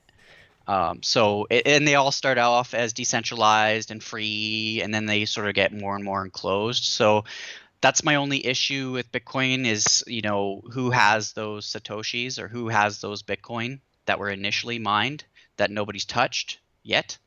Mm-hmm. So if I start seeing some action in that, well, I guess we know who really has the centralization of power of Bitcoin, the leverage. But I still use it, and you know what? There's Monero that's completely decentralized and anonymous. So having Bitcoin allows you to buy all this other stuff. Mm-hmm. You can do in blockchain projects, proof of stake, proof of work, whatever. You have a choice, at least with Bitcoin, to buy other stuff. And I know that PayPal is going to be accepting Bitcoin, but the thing about that is they're not going to give you any Bitcoin. They'll just take Bitcoin. So, there's only 21 million of them. And I think, PayPal just wants to, stack sats and grow their pile, but they're not, it's not like you can buy Satoshis or Bitcoin off of PayPal. They'll just accept it as payment. So just a little note on that. And yeah, I mean, like a lot of the stuff that I would like to talk about on the show, like, I don't know, I don't want to be the reason you get booted off. Right. Mm-hmm. So, and so like, it just gets to be, like at some point, and if you want to see, views, if you want to see growth, go on BitChute, go on alternate platforms, because you're not seeing legitimate stats. Oh, no. I was stuck at 12,200 subscribers for 2 years. Yeah. Yeah. And that's, why these people responding to you through email, like, there's nothing wrong with getting in touch with other content creators and stuff and doing, like, I like that idea. But the main reason I watch your show is for people like Supreme Cannon or The Raven or Layla or Ashima on trends of the housing market. So those are the people I actually like to hear from the most. Don't get me wrong, I do like the bigger hitters and stuff, but I like the mix of it as well. Mm-hmm. So. That's just, I'm just speaking for myself. I'm not speaking for, obviously everybody else that watches your show, but yeah, I definitely think that, that is big part of what makes your show very special is, getting ideas, getting points of view from regular people, Mm-hmm. People the people that deal with, the problems. Well, Sean, somebody knows. Yeah. Somebody knows. I don't know. But somebody out there knows, right? Yeah. I don't know anything, but you know what? You come in, you add something, Supreme adds something, a couple of callers come in, add a few things, different angles, different this, different that. That's the whole point, right? Yeah, like, me? Is it just method. Me sitting here alone? Yeah, you may not even know it, but use the Socratic method and first principles to come to your conclusions, right? You start from the presumption that you don't know anything, and you work from there. And what I see a lot of the news and stuff doing is they make the presumption of a truth, and they never do the work to get there. All this, they're the number one spreaders of fake news and fake information. The coyotes thing, right? You have all these blue check marks taking that literally. They don't know what coyote means. And you know what? I might touch on the debate.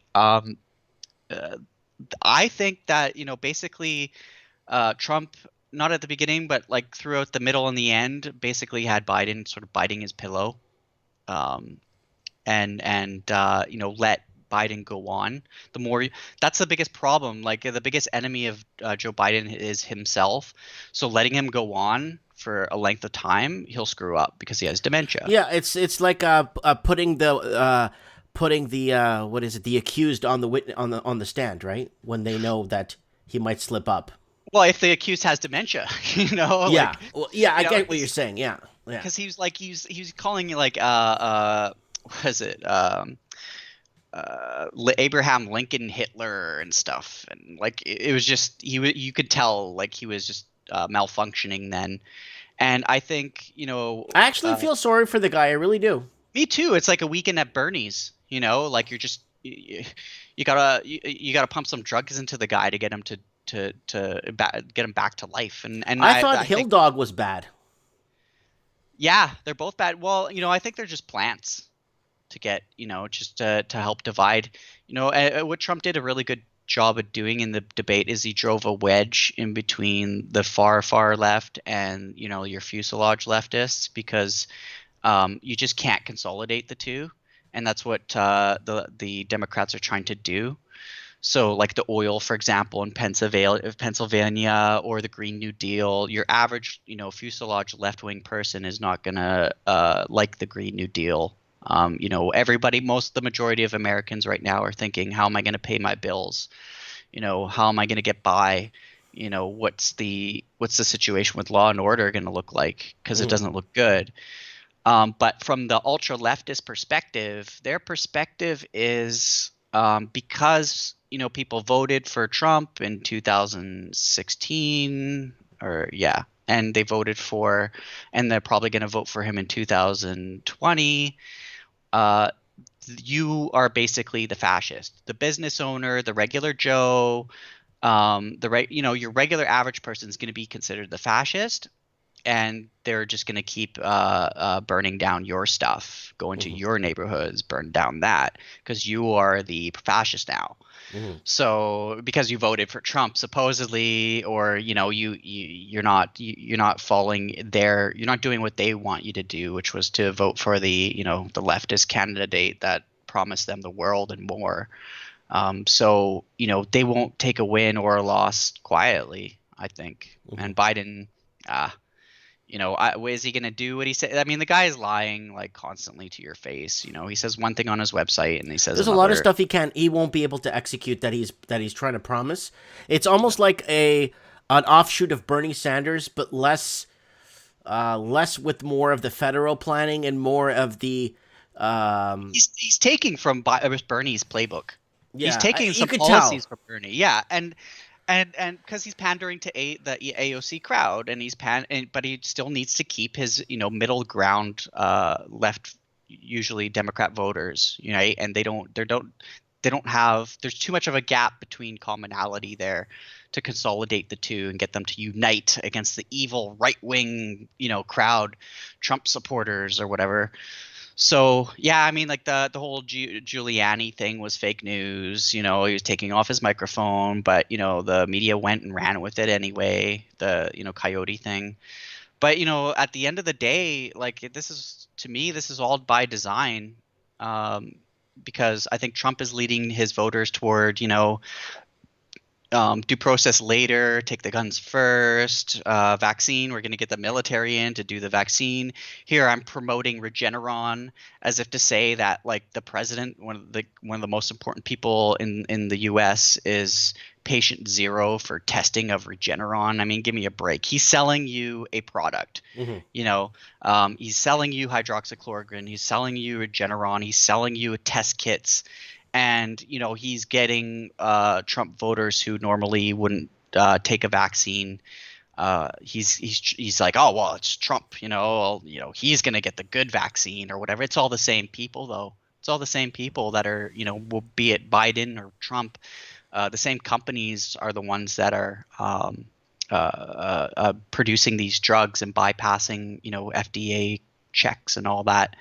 And I think there's about, $4.3 billion payouts that have been done to people who've had issues with vaccines. So I'll just leave that there. before I dig a grave. And I heard that I think it's like or actually 4 infants, because of the lockdowns in Australia, died because they didn't get I think it was a heart surgery that they were supposed to get. I hate when I hear news like that. Yeah, and you know what? These lockdowns are killing way more people than Yeah. any virus could hope to accomplish. Did you see So, that panel, that sit-down panel? A majority of them were nurses that were sitting down, representing different countries. And did you see that sit-down panel? yeah, And she you know said that what? basically 10,000 people a year die in Ireland from cancer, and 203 people died from COVID. Yeah, meanwhile, you got like 4 people sitting in ICU in Toronto or whatever. Mhm. You know, With a million underlying problems. yeah, they're not posting deaths anymore. I mean, Yeah. when you got like, I think it's like 94% of people that were having issues with COVID were, had uh, 2 or more comorbidities, and they're not giving you the facts. And when they do, they take the facts down, and CDC will tell you to do one thing, but then when you actually dig into their research, it actually suggests otherwise. And they were pretty harsh on the masks in 1918 too, which could be a contributing factor to all the bronchial pneumonia. Bronchial upper starts with bronchial upper irritation, then it moves down into the lungs if it's not treated. Yeah, it's bacterial pneumonia that it collects on your mask, and the fabric masks are even worse. But the facts don't matter, because agenda, right? We got to have our reset. We got to have our technocratic society, and it's not about economics at all. It's like communism, where it's a practical method of totalitarianism and getting people. It's a control thing. It's not an economic thing. So, I mean, I mentioned all this before in previous calls, what basically their goals are, and what they're, why that they do what they're doing. So if anybody's interested in that, they can go back and watch your previous videos, which do have a lot of replay value. I noticed that they get quite a lot. So, but yeah, I mean, that's my biggest concern in regards to your channel, is just, get your alternative media set up on the description. And, please, anybody that likes to watch this show, get a BitChute account going, get a DLive account going, get a Odyssey account going, get all this stuff, because, it's not going to be, I mean, you're already on a list.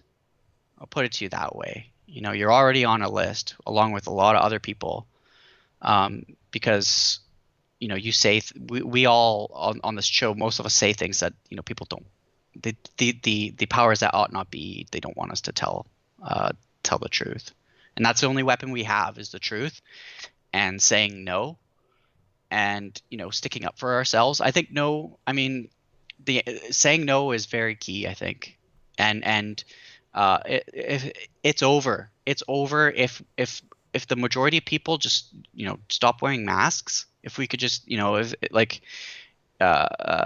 this is my personal opinion, so I don't speak for your channel or anything.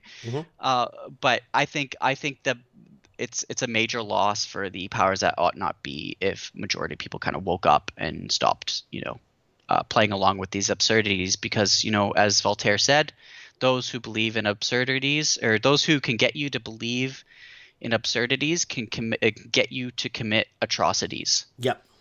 And I see the absurdity all around, and because if you're afraid, which is where they want you, your higher order thinking, your cerebral cortex, the rational part of your brain stops activating altogether. Your reptilian brain kicks in, and you're just dominated by it.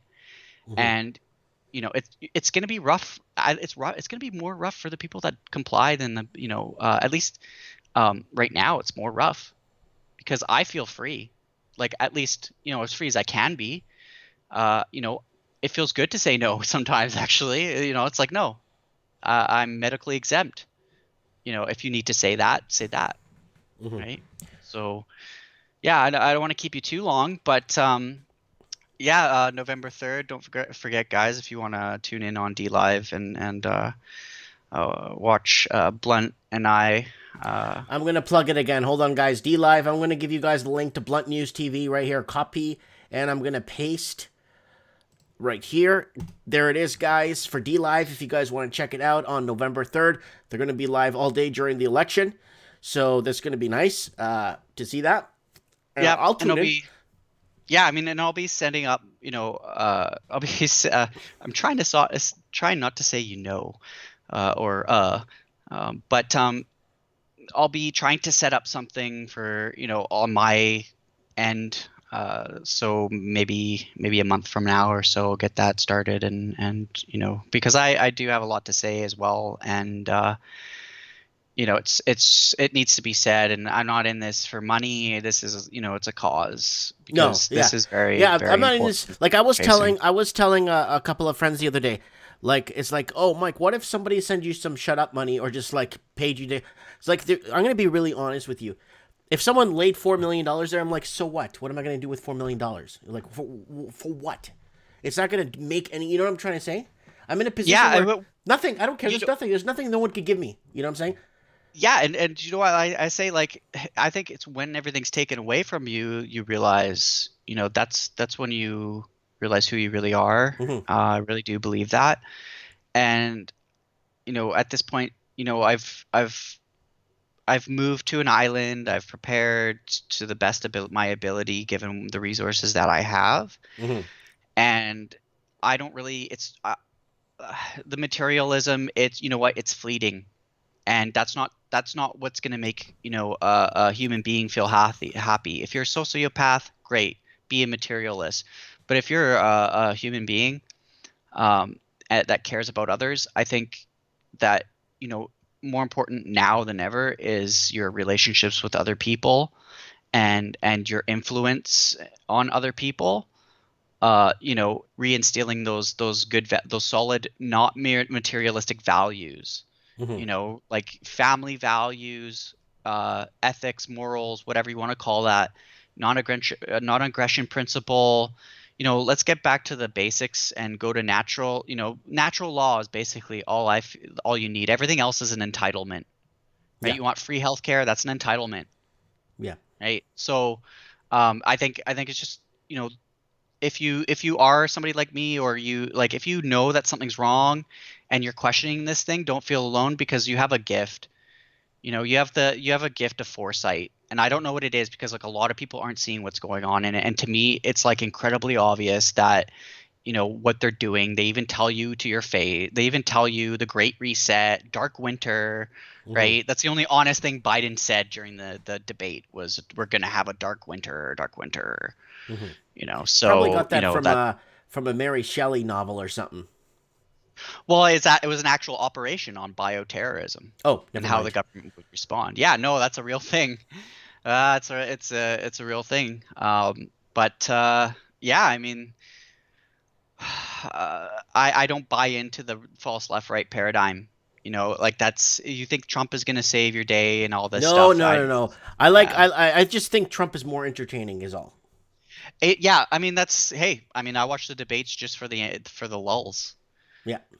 But as far as what your life is going to be like, the rest of the world is going to be like, it's important to know why these people are doing this, what their motivation, what they want it to look like, and to stop them. Because Mhm. these people, you know what, I would take names down, take these people's names down, because there will be a time, where we're going to need to call these people out, because Yep. this is crimes against humanity, what they're doing. They're Most killing of it, yeah, a people. majority of it is, and a Yeah. lot of it still hasn't come to light. There's a lot of stuff that's still under the covers that we don't even know yet, right? Yeah, I mean, I get the gist of it.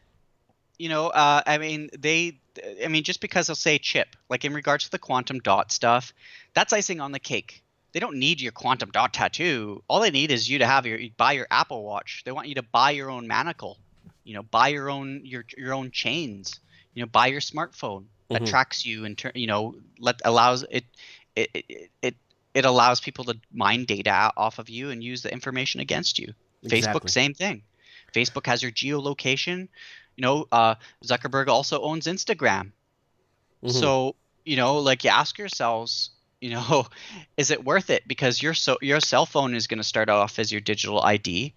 Then when they're making cheaper phones, to make it more accessible. Like Google's making cheaper phones to make it so you don't have an excuse to buy one if you're poor, even. And they'll probably give you credit. Yeah, Obama phone. Like they're getting you hooked up on all these drugs. That's why I think the real reason they legalized marijuana and stuff, because they want the population drugged and docile. Not that I have anything against the occasional joint, but it's part of it. Like it does make you kind of a bit demotivated, a bit kind of like wooey and submissive in a lot of ways, and anxious even. Depends on who you are. But I think it's like Soma in A Brave New World. Take this, it makes you feel better, and you don't have to worry about anything anymore. Just let the government take care of it. So it makes people kind of docile. So all right, Sean. Yeah. So we're gonna let you go. It's been 37 great minutes, and we'll have you on again. We'll have you on and on a bi-weekly schedule if you want. It's just I can't do 15 minutes. It's just like too short for me. I have too much to say, but I appreciate no, that's fine. That's fine. I want to get see if I can get the Raven on so he could go full kook on us, and then we'll go with Supreme Cannon. Oh, right on. Look forward to it. Cheers, Mike. All right. God bless you, eh? Bless you. Bless you guys. Thank you. Bye. Bye. That is Sean. He flee to an island. And he's on an island, living on a small, quiet island, away from all as much like me. I'm in a small town. You know what I'm saying? I got a couple of haters in town. I got a couple of this, a couple of that, but I love it. It's like it's life. I'm living it. You can't get everyone to like you. Somebody asked me in the comments why people hate me or why I have so many haters. Like, I got 3 haters, like 3 major haters out there, or 2. It is what it is. You're gonna it's like trying to get everyone to like you. It's like everyone's gonna find something in you that they don't like, and that's life.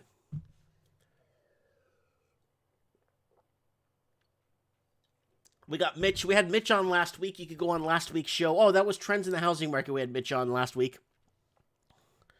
The island of Dr. Monroe. Yeah, we're gonna call the Raven. Let's see if he's doing okay. I hope he's okay. I want him to go full kook tonight. No swearing.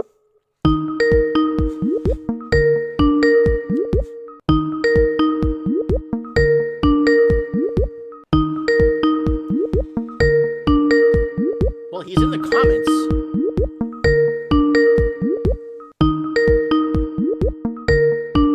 Look at that. Merrick Toys and Games. You guys can pick up the Mike Martin's all over shirt. Come on, pick up the phone, Raven. I need the Raven to go full kook. Come on. If you look up my Skype, me and him have been playing phone tag all last 2 weeks. I call him, he calls me. I call him, he calls me. I call him, he calls me. We're going back and forth, full kook. Well, I don't know. I got a notification bell on my phone that I've never heard in my life. It's probably one of those. Oh, there's the Raven. Yo, I've been trying to reach you. A lot tougher to get than the president. You know what? When people call me with WhatsApp or Skype, it doesn't. There's no way to answer the call. It rings, but there's no way to answer it. So you have to call me back. Oh, you put me on hold. Raven, you put me on hold. Hello? Yeah, you threw me on hold. Yeah, no, Linny Poo was calling me there, probably telling me that you were trying to call me. Okay. So it takes a lot to go full kook, eh? That's not just something you can't just go full kook. It's exhausting. Yeah, I know. You lose a few pounds doing it though. It's kind of good for you. Yeah. I think we all gained some weight this year. Okay, listen. Let's start unloading this. Let's start out with Ontario rolling out. That's the province east of you is rolling out this. Hey, let's get rid of all your ID and we'll use a phone going forward. What do you think of it? I understand its design. I understand the whole thing, but let's look at the cons of this. Okay, the pros. Yeah, you don't have to. Wait. You can just get scanned and go, whatever. But the cons. What if your phone dies? What if someone steals your phone? What if you don't have a phone? What if you get arrested and they drop your phone? Like, what's going on with this? So they're going to break it in piece by piece. Go ahead, Raven. Unload this for us. Well, isn't phones in China mandatory?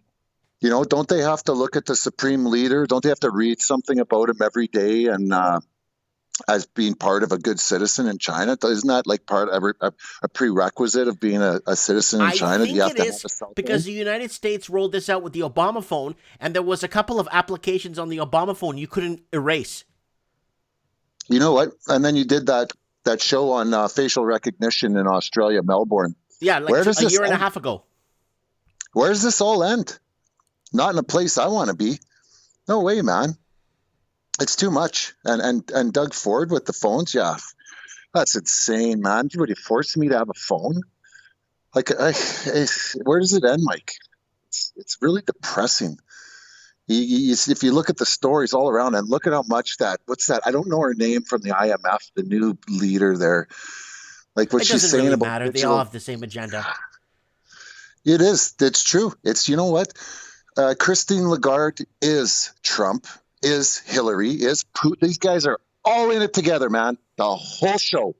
What you're watching with that election, that's a reality show for the I people. know it's who a reality fun get show. it. I think it's Yeah. worse than Survivor, if you ask me.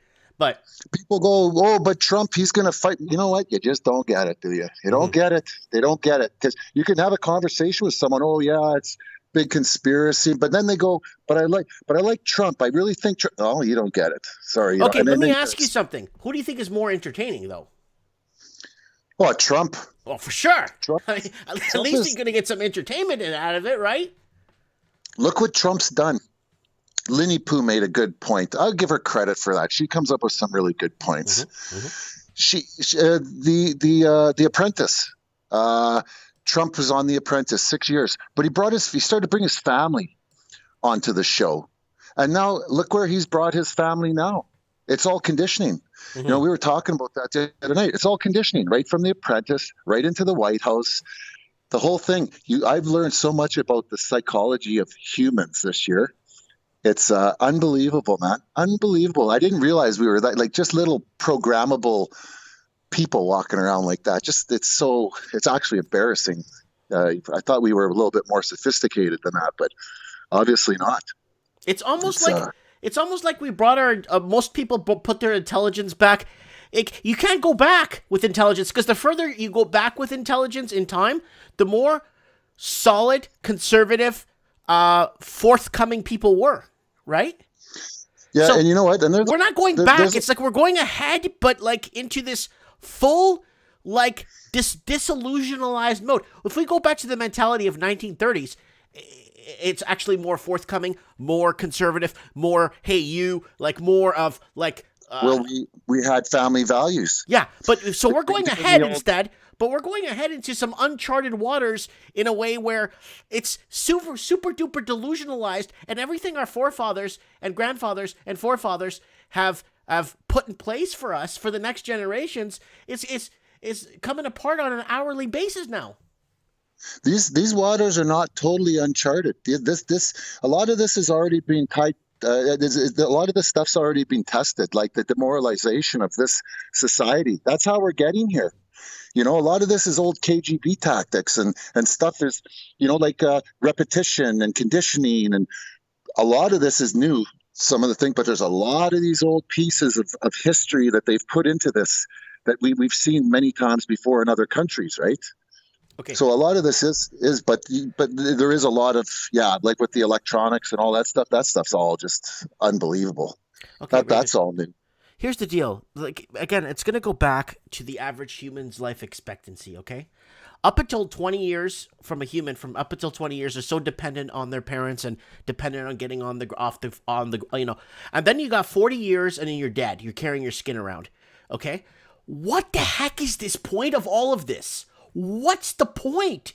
I get it, Raven. They want control. I get it. They want this. They want to know where you are. But what's the point? Look, dude, I'm going to be dead in 25 years. I'm gone. But what's the point of it's going to cost so much money to track where I'm going, who I'm talking to, my bank transactions, for what? If you take a pie chart, a quarter of it is environment. Half of it is population. A slice of it is digital currencies, and you go down in slices from there. But the big ones, environment. I've said I fear being classified as as an environmentalist, like global warming and that, because it seems to be a bad label. I believe that they believe that there's a big environment problem. I'm just an observer. I try not to have too many, I know I lean a little right. I think most of us do. But I try to look at it, like I don't want to be, I'm trying to look at it just for what it is, right?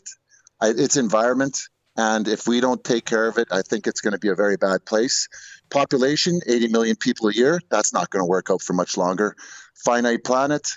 There's some big issues. I agree with what they're doing. I don't agree with how they're doing it. I don't believe starving hundreds of millions of people or using food as a control is a way to do it. I thought, in the trade wars with Trump, why are you hammering those people so hard? Why don't we come together as nations and work on the problem and try and work together? What the hell? It's always about war and control.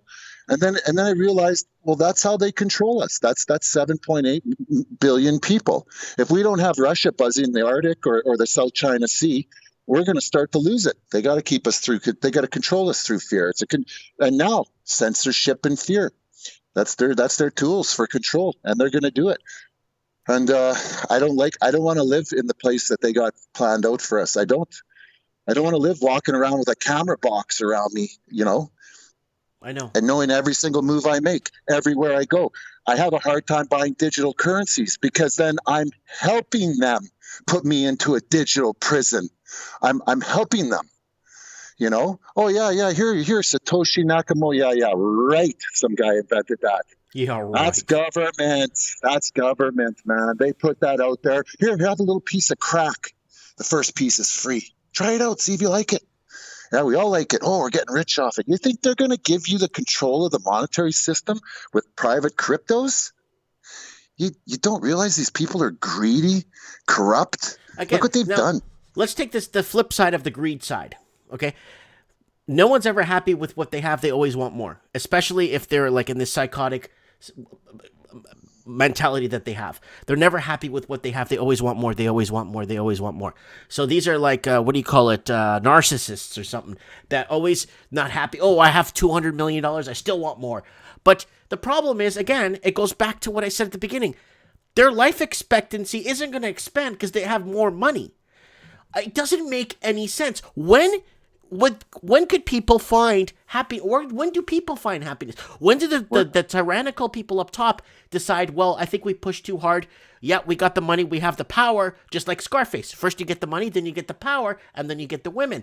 But the thing is, they got to a level, but it's not going to, I don't know. Raven, what I'm trying to say is that even the people up top, even the people in the middle, or people that have no idea what's going on, they don't even know if they're tricking or treating. What I'm trying to say, Raven, is that it's the biggest waste of human time and effort and biggest waste of money that could be harnessed into whatever you're talking about environment or whatever, or maybe colonizing other planets. You know what I'm saying? This is just, I think we're going into this dark age of the waste of money, the biggest waste of money in human history. For what? We're not colonizing anything. We're not getting off this planet. And we're certainly not sending a tinfoil tent to the moon. Once we figure out how to get past 24,000 miles of the Van Allen belts, then maybe we can go past lower Earth orbit. No, and they know that. We're stuck on this rock. The Van Allen radiation belt we're not going anywhere. Is a major issue. Yes, I understand that. The reason that's their lifespan, you say, they want to go further and it's their lineage. They're going to have kids. They'll carry on. They're going to leave this place for them. They know they have to deal with. The currency could go to zero. What's the point? They're going to roll out their CBDCs, and just like the QE in '08, they're going to use the digital dollar to coast them right past this problem, probably for another 10 years. And I think they just keep coming up with stuff and think we'll fix it down the road. But they're going to come up with those digital dollars, and that's coming quick, man. And they're probably using those stimulus checks as a way to muscle in that digital dollar. And to muscle in that universal income. UBI, yeah. And the mail-in ballots, that's just to cause more confusion and chaos, man.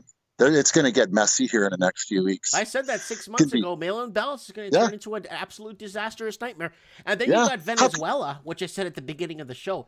Venezuela with the best voting technology on the planet, with barometrics and the observers that watched the Venezuelan election with Falcon and Maduro said that people from Poland, observers from Poland, Iceland, Australia, said Venezuela, this technology should be in every country for voting. But they don't want to bring that technology. They want good snail mail voting ballots, and your ballots end up in some river somewhere and they don't get counted. That's what they wanted. That's instead of bringing, I don't know.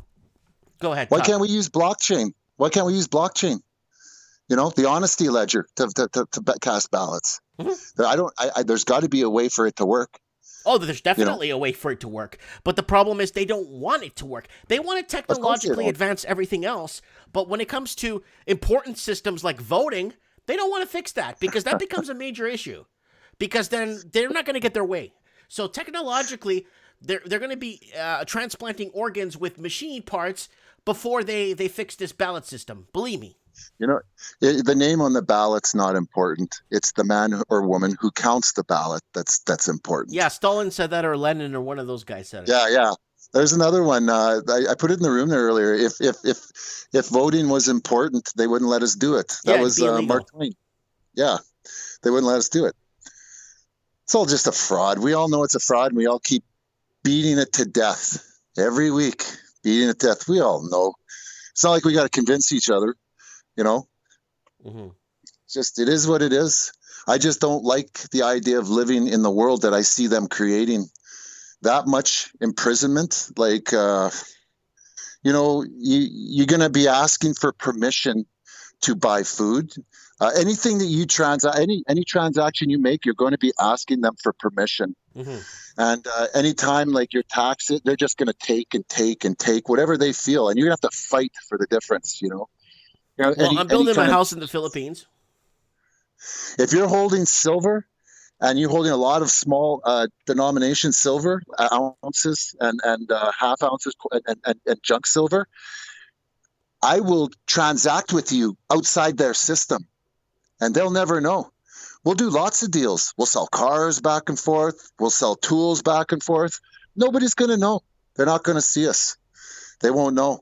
And I hope they're listening, because we're all going to do it. All of us are going to transact in precious metals and barter outside their system. Yeah, lighters, candles, all kinds of cool stuff. Yeah, listen, Raven. Yeah. I got something I want to tell you.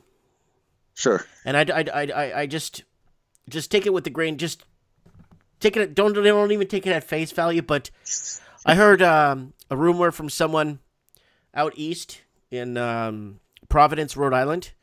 I was talking to them the other day, and they kind of made a few things clear, that they're actually looking at doing something in Canada, and they got wind of it in Providence on the hill, and they're actually looking in Canada for you to declare on your taxes how much gold and silver value you have in ounces. And if you lie and they find out, or they search you and they find you have gold and silver assets, they're actually going to start asking you this. On taxes. This is a rumor, okay? But just hear me out. Yeah. So this is what they said. They want to break it down into jewelry and how many pieces and how much gold and silver in bar form, coin form, and how much 50-50 gold and junk silver and 50-50 silver. And they're actually going to break down a section in that for you to fill out. And if you actually lie to them, they could actually seize whatever assets they find on you. That's what I heard. That's what I heard from someone in Providence, Rhode Island. They told me this week, and they're telling me this is what they're actually issuing in Canada. They're going to put it on the taxes that it's not mandatory at first to declare how much gold and silver or physical gold and silver you own. It's not mandatory at first. Then it's going to become mandatory later because it's been sitting there for long enough. They're going to start asking about that. And they want to tax you on that, from what I heard. Okay, yeah. Have fun with that. Yeah, sure. I'm telling you this as a friend, and I'm telling you this from someone who's extremely credible and has no reason to call me up and lie about this. Yeah, I you know what, Mike? I go through life with common sense. I see my own future. I see what these guys are doing. I look at enough of the pieces of the puzzle that I haven't finished the puzzle, but I can see the picture. It's a grim picture. I can see. Common sense, you can just look at what they're doing. What would you do? You put yourself in their shoes. What would you do? What did they do in history? What they do in other countries? Put it all together. It's not a hard thing to figure out. You know, you can obviously see they're going after the food sources. You can see that. You know, you can obviously see that they're going after the fake death. Everybody sees that. We weren't, you know, maybe we were born at night. It wasn't last night. You know, we all see what's going on. We're not stupid. That's why, you know, that's why I like this room. Everybody here sees what's going on. We know what's going on. Put the pieces together. We were putting them together. We know they're going to go digital currencies. We know they don't like competition. We know they don't like you transacting outside their tax system. Put the pieces together. It's a pretty common sense. So you navigate yourself the way you want through that world. I don't want to live under a camera. I want to have the right to engage in an economy on a private and personal level. That is as big a right as having the right to bear arms. You know, and we got one other problem, Raven. We are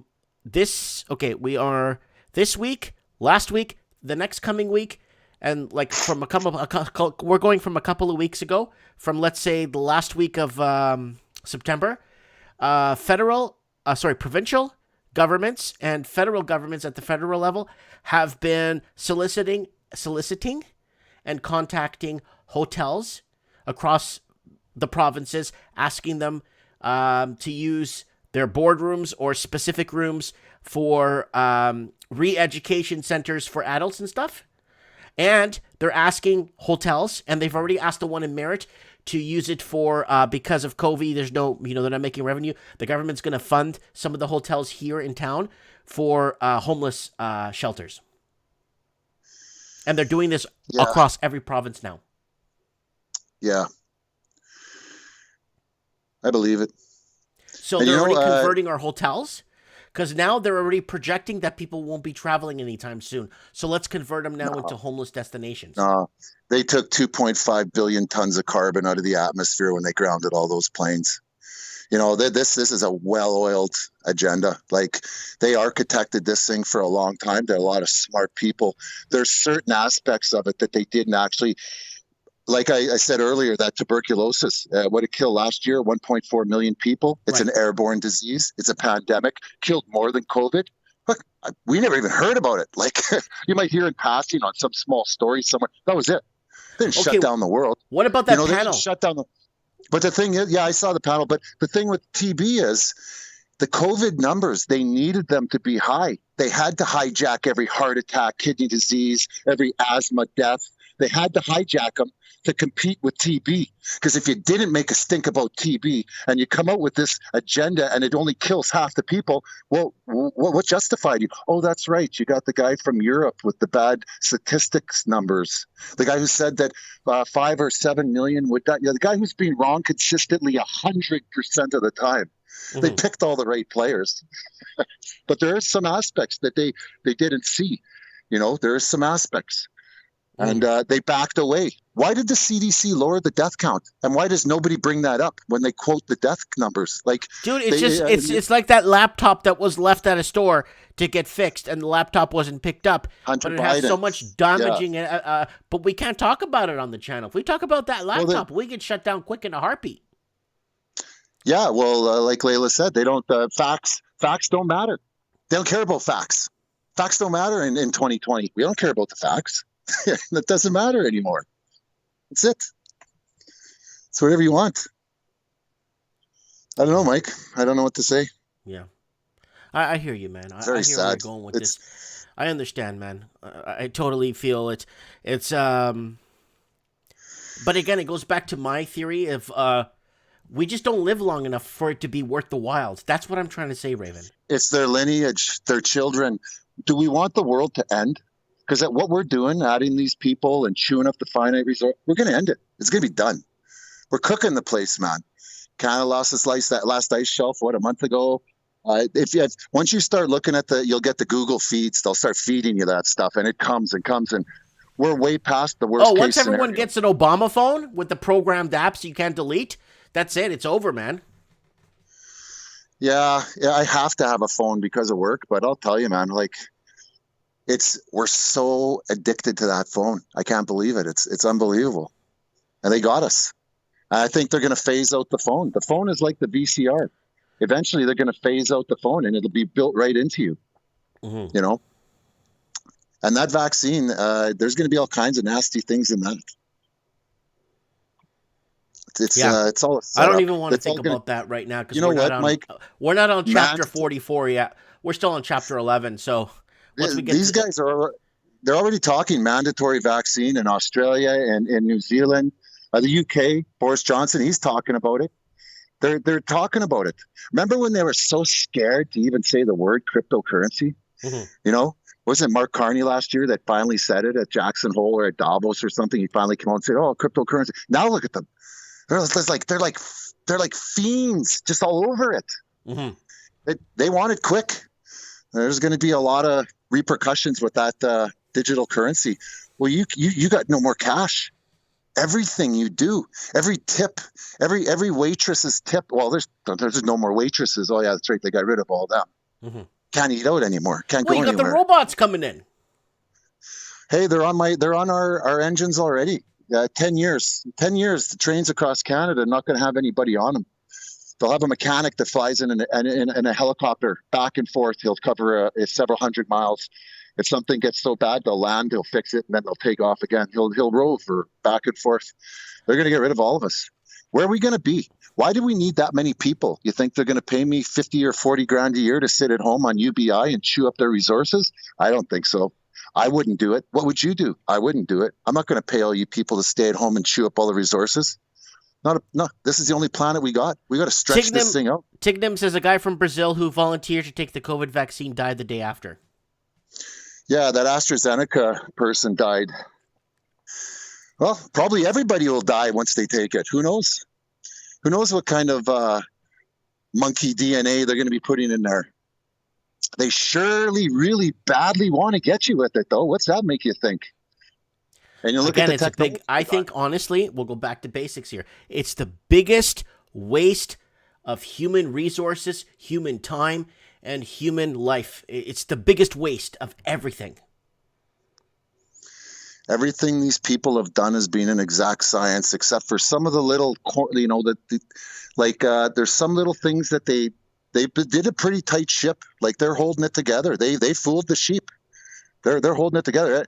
The Fed, lowering interest rates to zero, printing, it's all an executed plan. This is all to get us to where we're going.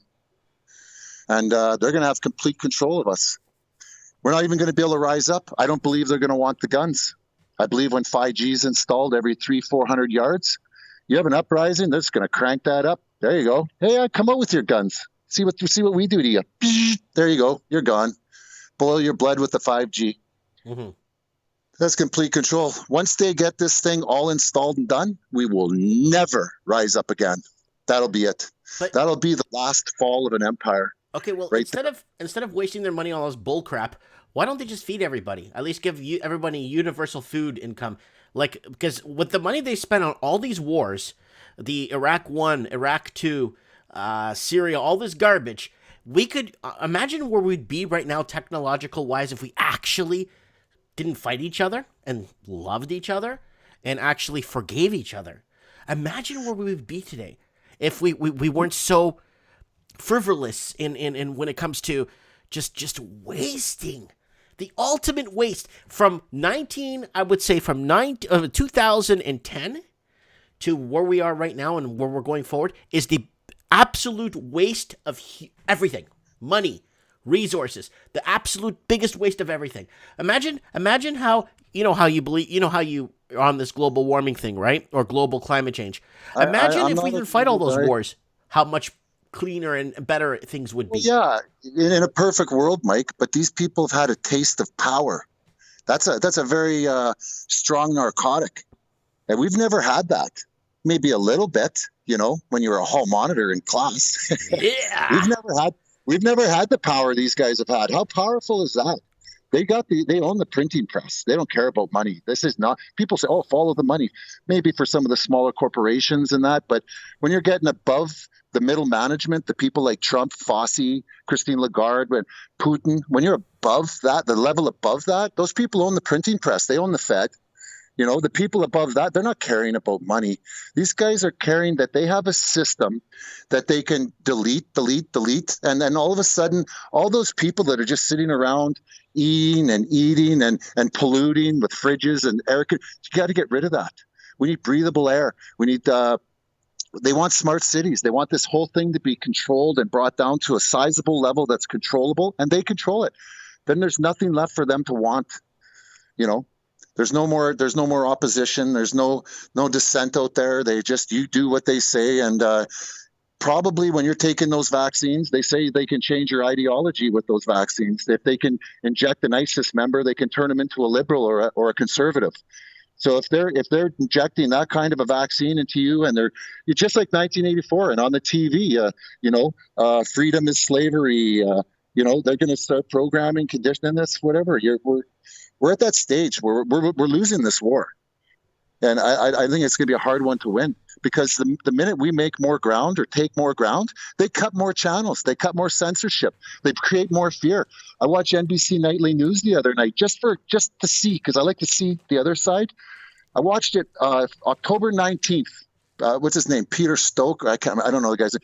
It scared me. I was sitting there and all of a sudden, Nightly News as COVID surges from hospital. I'm like, holy crap, I'm scared. This guy's voice, the sound, the theatrics of this news. I'm sitting here going, wow, I'm looking on Netflix for a horror movie that scares me. I can't find one. I turn on the NBC News, and this guy's scaring me with COVID. I'm serious. I'm 100% telling you the truth. This guy's scaring me with COVID, because I don't have cable. But I watched it on YouTube just, the next day on the 20th. And it scared me.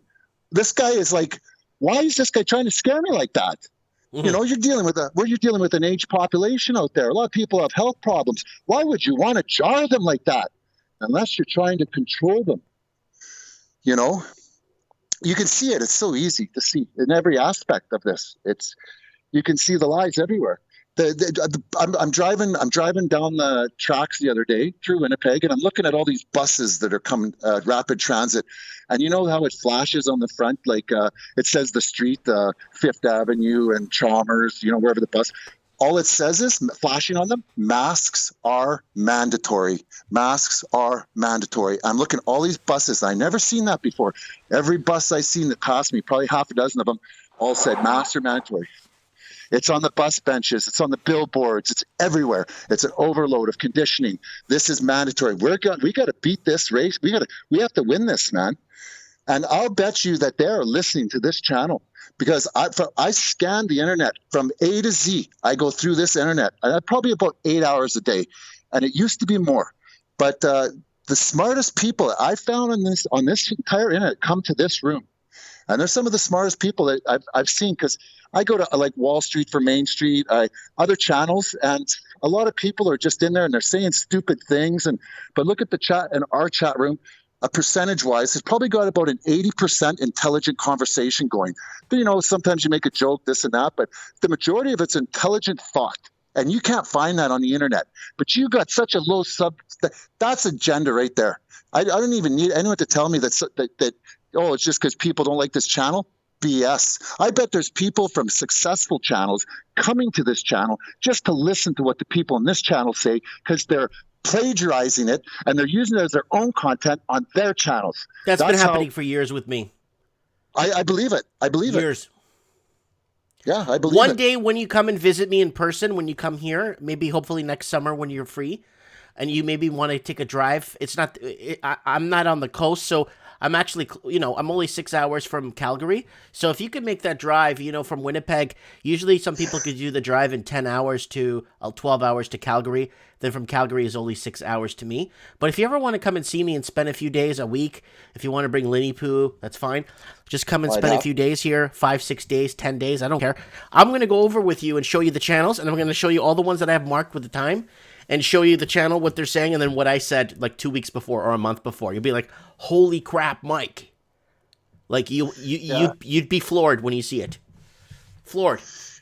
They're listening to this channel. I don't know who it is. Who is it? CSIS?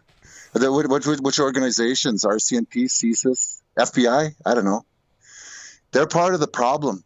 And they probably are conditioned, like Linny Poo said. Why are the doctors and the educated people not all standing up?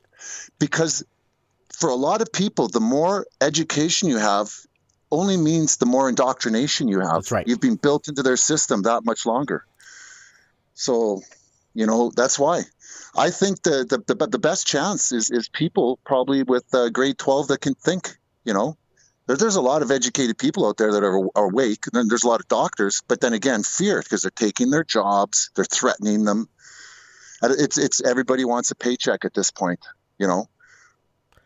Yeah, I got somebody messaging me here on Skype saying, okay, I'm going to read this. It's a little bit broken English here. Mike, it looks like Google Translate.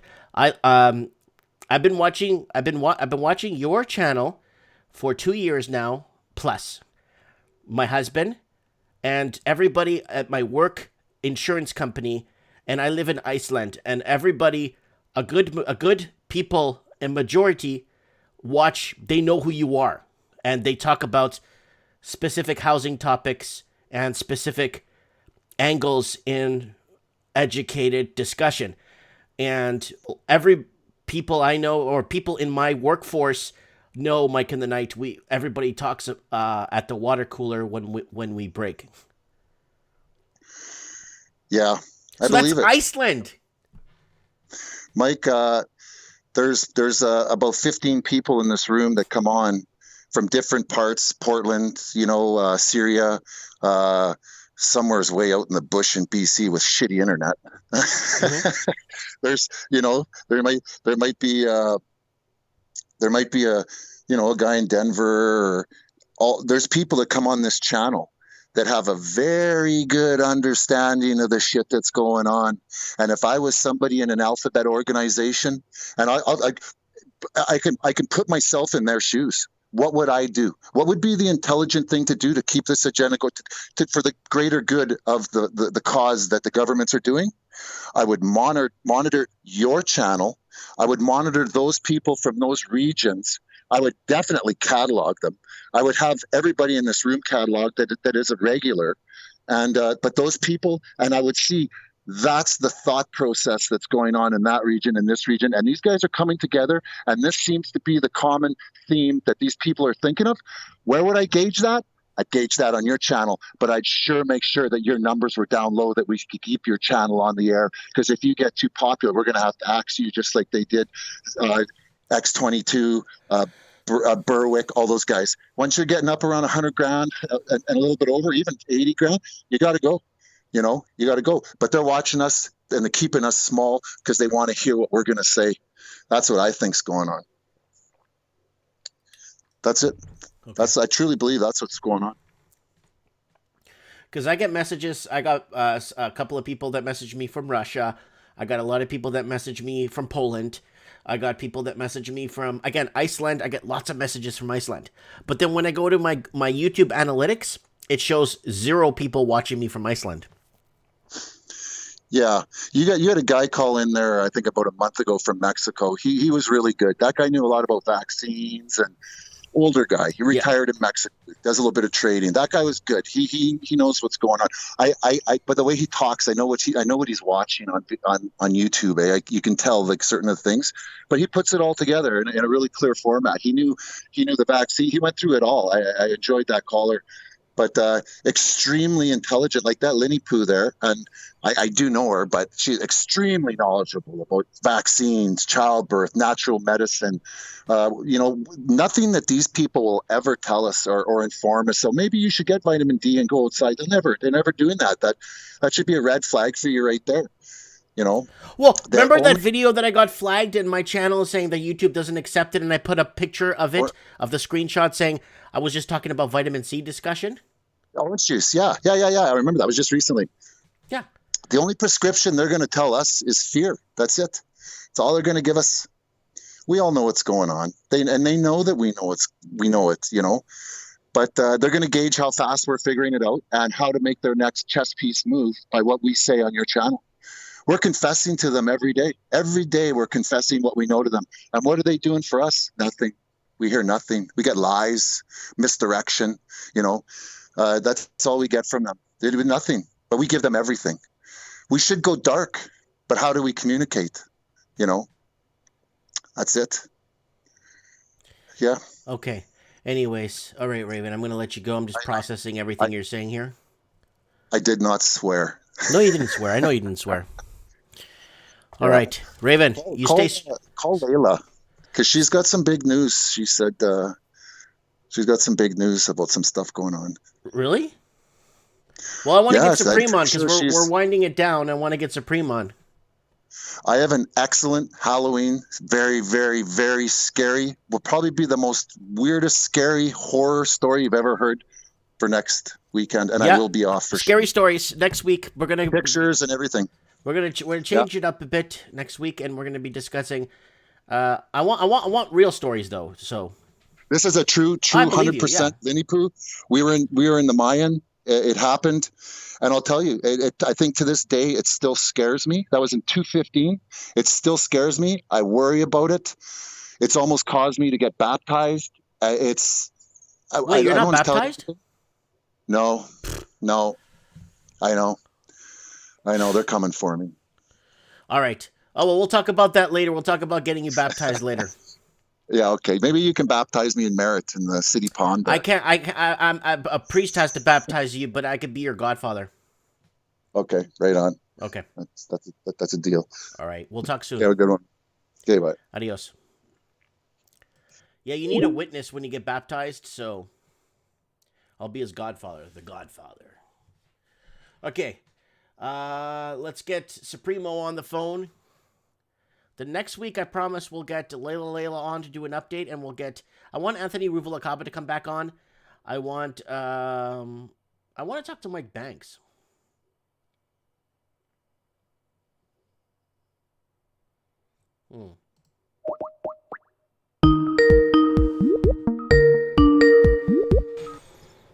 Hola, Miguel. Hey, brother. How are you, my brother? So far so good. Let me just mute this thing here. So I've seen you've been watching the show for quite a bit today. Yeah, I actually showed up on time. Nice. Yeah. How about so, that, wind it down for us. Wind it down. Let's talk turkey here. Okay. Well, let's start with digital. Are you going to surrender all your physical ID for something on your phone? No. Why would I do that? Because that's what they want you to do in Ontario, apparently. Oh, okay. Well, fortunately, I don't live in Ontario. Well, no, I'm saying that's a test project in Ontario. Yeah. They're going to move it across, of course. Do you think it's going to work? They'll make it work, even if it costs them billions and billions and billions and billion dollars, because they don't give a crap. But they're broke. Oh, it doesn't matter. They'll just keep spending more money on whatever they have to. They'll try to force compliance, and then they're going to get all kinds of lawsuits. That's. I mean, these are people that wanted to take our guns away and take our rights away, and take our freedom of speech away and freedom of religion and everything else decades ago, and they haven't pulled it off yet. Mm-hmm. They're not that great. To stop thinking of them as elites, just think of them as worms, because that's what they are. They're freaking worms. They're evil worms that practice an ancient, weird religion. Again, it goes back. They're not nice people. Well, it goes back to 20 minutes ago. Our life expectancy is so short. Like, I mean, when are people going to be satisfied? Okay, I have 200 million. Maybe I need 400 million to be more satisfied. Like, when does satisfaction kick in? Yeah, well, it's always something that you kind of have to find within yourself, because it's always been like this. It's never not been like this. You talk about control of people's lives. Remember that it wasn't that long ago that there were royal families that the people that lived in their nations and their empires were literally legally their personal property. A few royal families controlled basically the entire surface of the earth. And you got paid whatever some guy in a top hat decided to pay you. Right? It wasn't that long ago. And if we go back to that, well, then we're just going back to it. It's nothing new. Let me ask, what are you thinking now? What are you thinking about these vaccines that are backfiring. Lots of people are passing away. We had a bunch of people die in Korea the other day, South Korea. We had a bunch of people die in Brazil, like the day after. We're getting a lot of negative, and these are the ones that leaked out. These are the ones the news had to kind of cover because it was so blatantly in plain sight. But what about the ones that they're not talking about? Like, I mean, what's the deal with this? Well, if you've got vaccines that are killing people, no one's lining up for them, are they? No. Simple as that. They're just going to say, no, I decline, or no, I'm obviously allergic, or no, I have a religious objection, or whatever. No, it's a massive legal problem. Like, we're not, the beast is not here yet, guys. The beast system does not exist yet. No one is going to make you take a mark because you're entitled. I mean, your ultimate personal property is your own body. Yes, I know admiralty law and the birth certificates and all that stuff. But the thing is, they have to do that stuff. It's hiding in plain sight, but it's still hidden. They can't say, well, no, we actually own you. Your body belongs to us. They're not quite ready to go there yet because they know that will happen. It won't be safe for them to walk down the street. These people have names and addresses. If they send the cops to your door, the cops have names and addresses. That'll work for about 10 blocks. And then after that, the guns will start firing, or there'll be Molotov cocktails, or there'll be barricades in the streets. It's like, no, you're not sticking me with your stupid needle. Screw you. John Ming just put up a good point. It's not complicated. Well, John Ming just put up a good point in the comments. Your cell phone is your mark. Well, you can turn that off. Yeah, you have the choice to leave it at home. Yeah. I don't know if you can get a VPN for it. You can just get a flip phone. You can still get flip phones. Mm-hmm. You can turn off tracking. Well, maybe they secretly track you anyway. So they know that you went to work, and they know that you went to Chick-fil-A, and then you went to, the pub, and then you went home. So what? That's what I'm saying, Supreme. They're spending so much money to do all this when they could be feeding starving people instead. Yeah, absolutely. And that's the thing. Enough people. It's not just a matter of people not having enough to eat or a place to live, although that's certainly becoming a problem. It's all of the secular prosperity gospel that they've been selling for years. Everyone's going to be rich. Everyone's going to be an Instagram model. Everybody's going to be this, that, and the other thing. And the reality is, no, very, very few people are going to do any of those things. And most of the ones that do, well, they're the fodder for Hollywood gossip about they just got out of rehab again, right? They don't really do a very good job of selling this future that they're trying to impose on us. It looks terrible. Someone on here had a quote from the Book of Revelation about the whole world will wonder after the beast, the dragon that gave the beast his power. Do you see anybody worshiping Bill Gates? I don't think he could do 10 push-ups. I see people worshiping Elon Musk, but that's the same as any other cult. When math catches up to him and he goes broke and probably goes to prison, he gets old and dies. Or it gets old and dies. Everybody on this chat and everybody here is going to die. So yeah, the elites in the world. Okay, go back to Jekyll Island and that bank, which we shall not name. Right, all of the people who came up with that stuff are dead. Yeah. Okay, the children and the grandchildren of the people that came up with that stuff are dead. What family business survives the third or fourth generation? Not too many that I know of. Like the Dow Jones, the Dow Jones Industrial Average. Practically none of the original companies on that are still there today or even exist. And they basically controlled the world at that time. Right. That's correct. So it's you're dealing with logos. You're dealing with I'll use the small g term because I know some of you are sensitive to it. You're dealing with God. You're dealing with truth, right? They're trying to change the human organism. Well, what happens when they change any other organism? Or when they decide to introduce a new species into an area where it doesn't belong? Where an ecosystem can't handle it. They introduced the rabbit in Australia. That was a nightmare. Yeah, it was a nightmare. They were overrun with the damn thing. So they probably Mm. brought something in to hunt the rabbits, and now they're overrun with that. Or Guam, right? They brought in brown snakes to control something, and then that didn't work because they were eating all of the rare bird eggs. So they brought in the mongooses to kill the snakes, and the mongooses realized the eggs were actually way easier food than trying to fight snakes, right? So now all these rare birds are basically destroyed. People are idiots. The people that are making these decisions you're so freaked out about are idiots. And you know that. How is that not an advantage? It's true. It's true. It's like You we know, have their just stay out of the playbook. way. Yeah. Yeah, that's right. We basically have their playbook. It's real simple. Just whatever they say to do, assume the opposite. Hmm. Right? And I can tell you from personal experience, all you had to do is really just follow the 10 Commandments, and you would have avoided a lot of trouble. Hmm. And I mean, I'm not throwing these things out there to proselytize anybody, and I'm not preaching to you. I'm just saying live by a code. Okay, you have a natural law within your own psyche, within your own heart, things that you know are right, even though you see that people around you are not doing it. You also see what eventually happens to those people. Don't be them. That's all.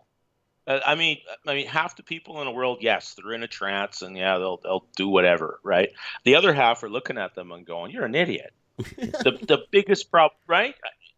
The biggest problem that we've had is that you had the media, and you had government organs, and you had the judiciary, and had everybody on their side because they were influenced by the same social engineering as the people that they purport to rule. But you got everybody else kind of standing on the sidelines and on the sidewalk and going, what are these clowns doing?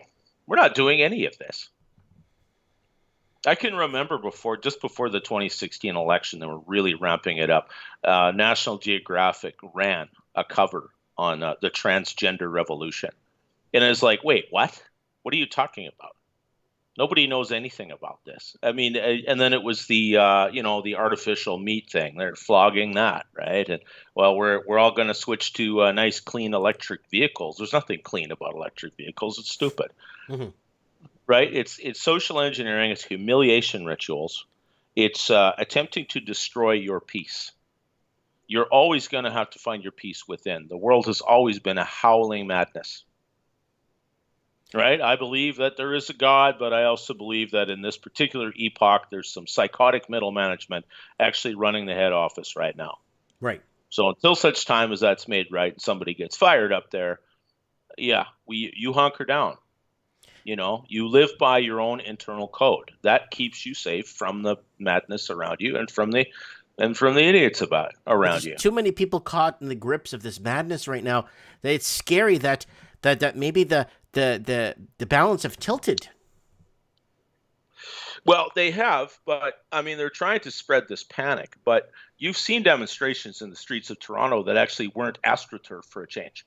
You've seen them in Berlin. I mean, the Gilets jaunes thing in Paris. I mean, the Paris media has assiduously not reported on that for the whole year or so. That I don't know if it's still going on or not, but it went on. It's actually they have organized protests I think it's every Wednesday, and then every Saturday and Sunday they camp out on that loop. There's like a loop area where yeah, they actually camp out on that big loop in the downtown square. So yeah,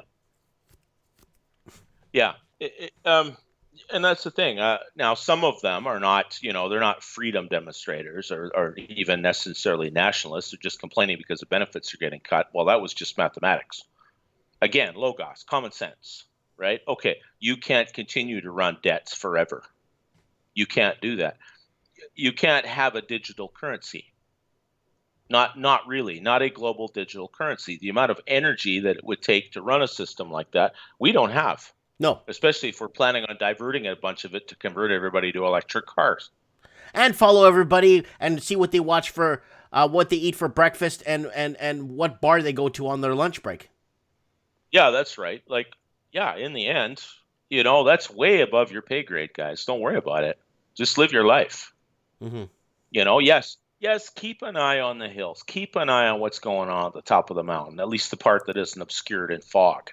right? Because I know from personal experience, and I think Heartsweet, talked about it too. How she had a business, and it's got slammed really hard by this COVID-19 thing. Well, this was a global phenomenon, and it was the direct result of globalism.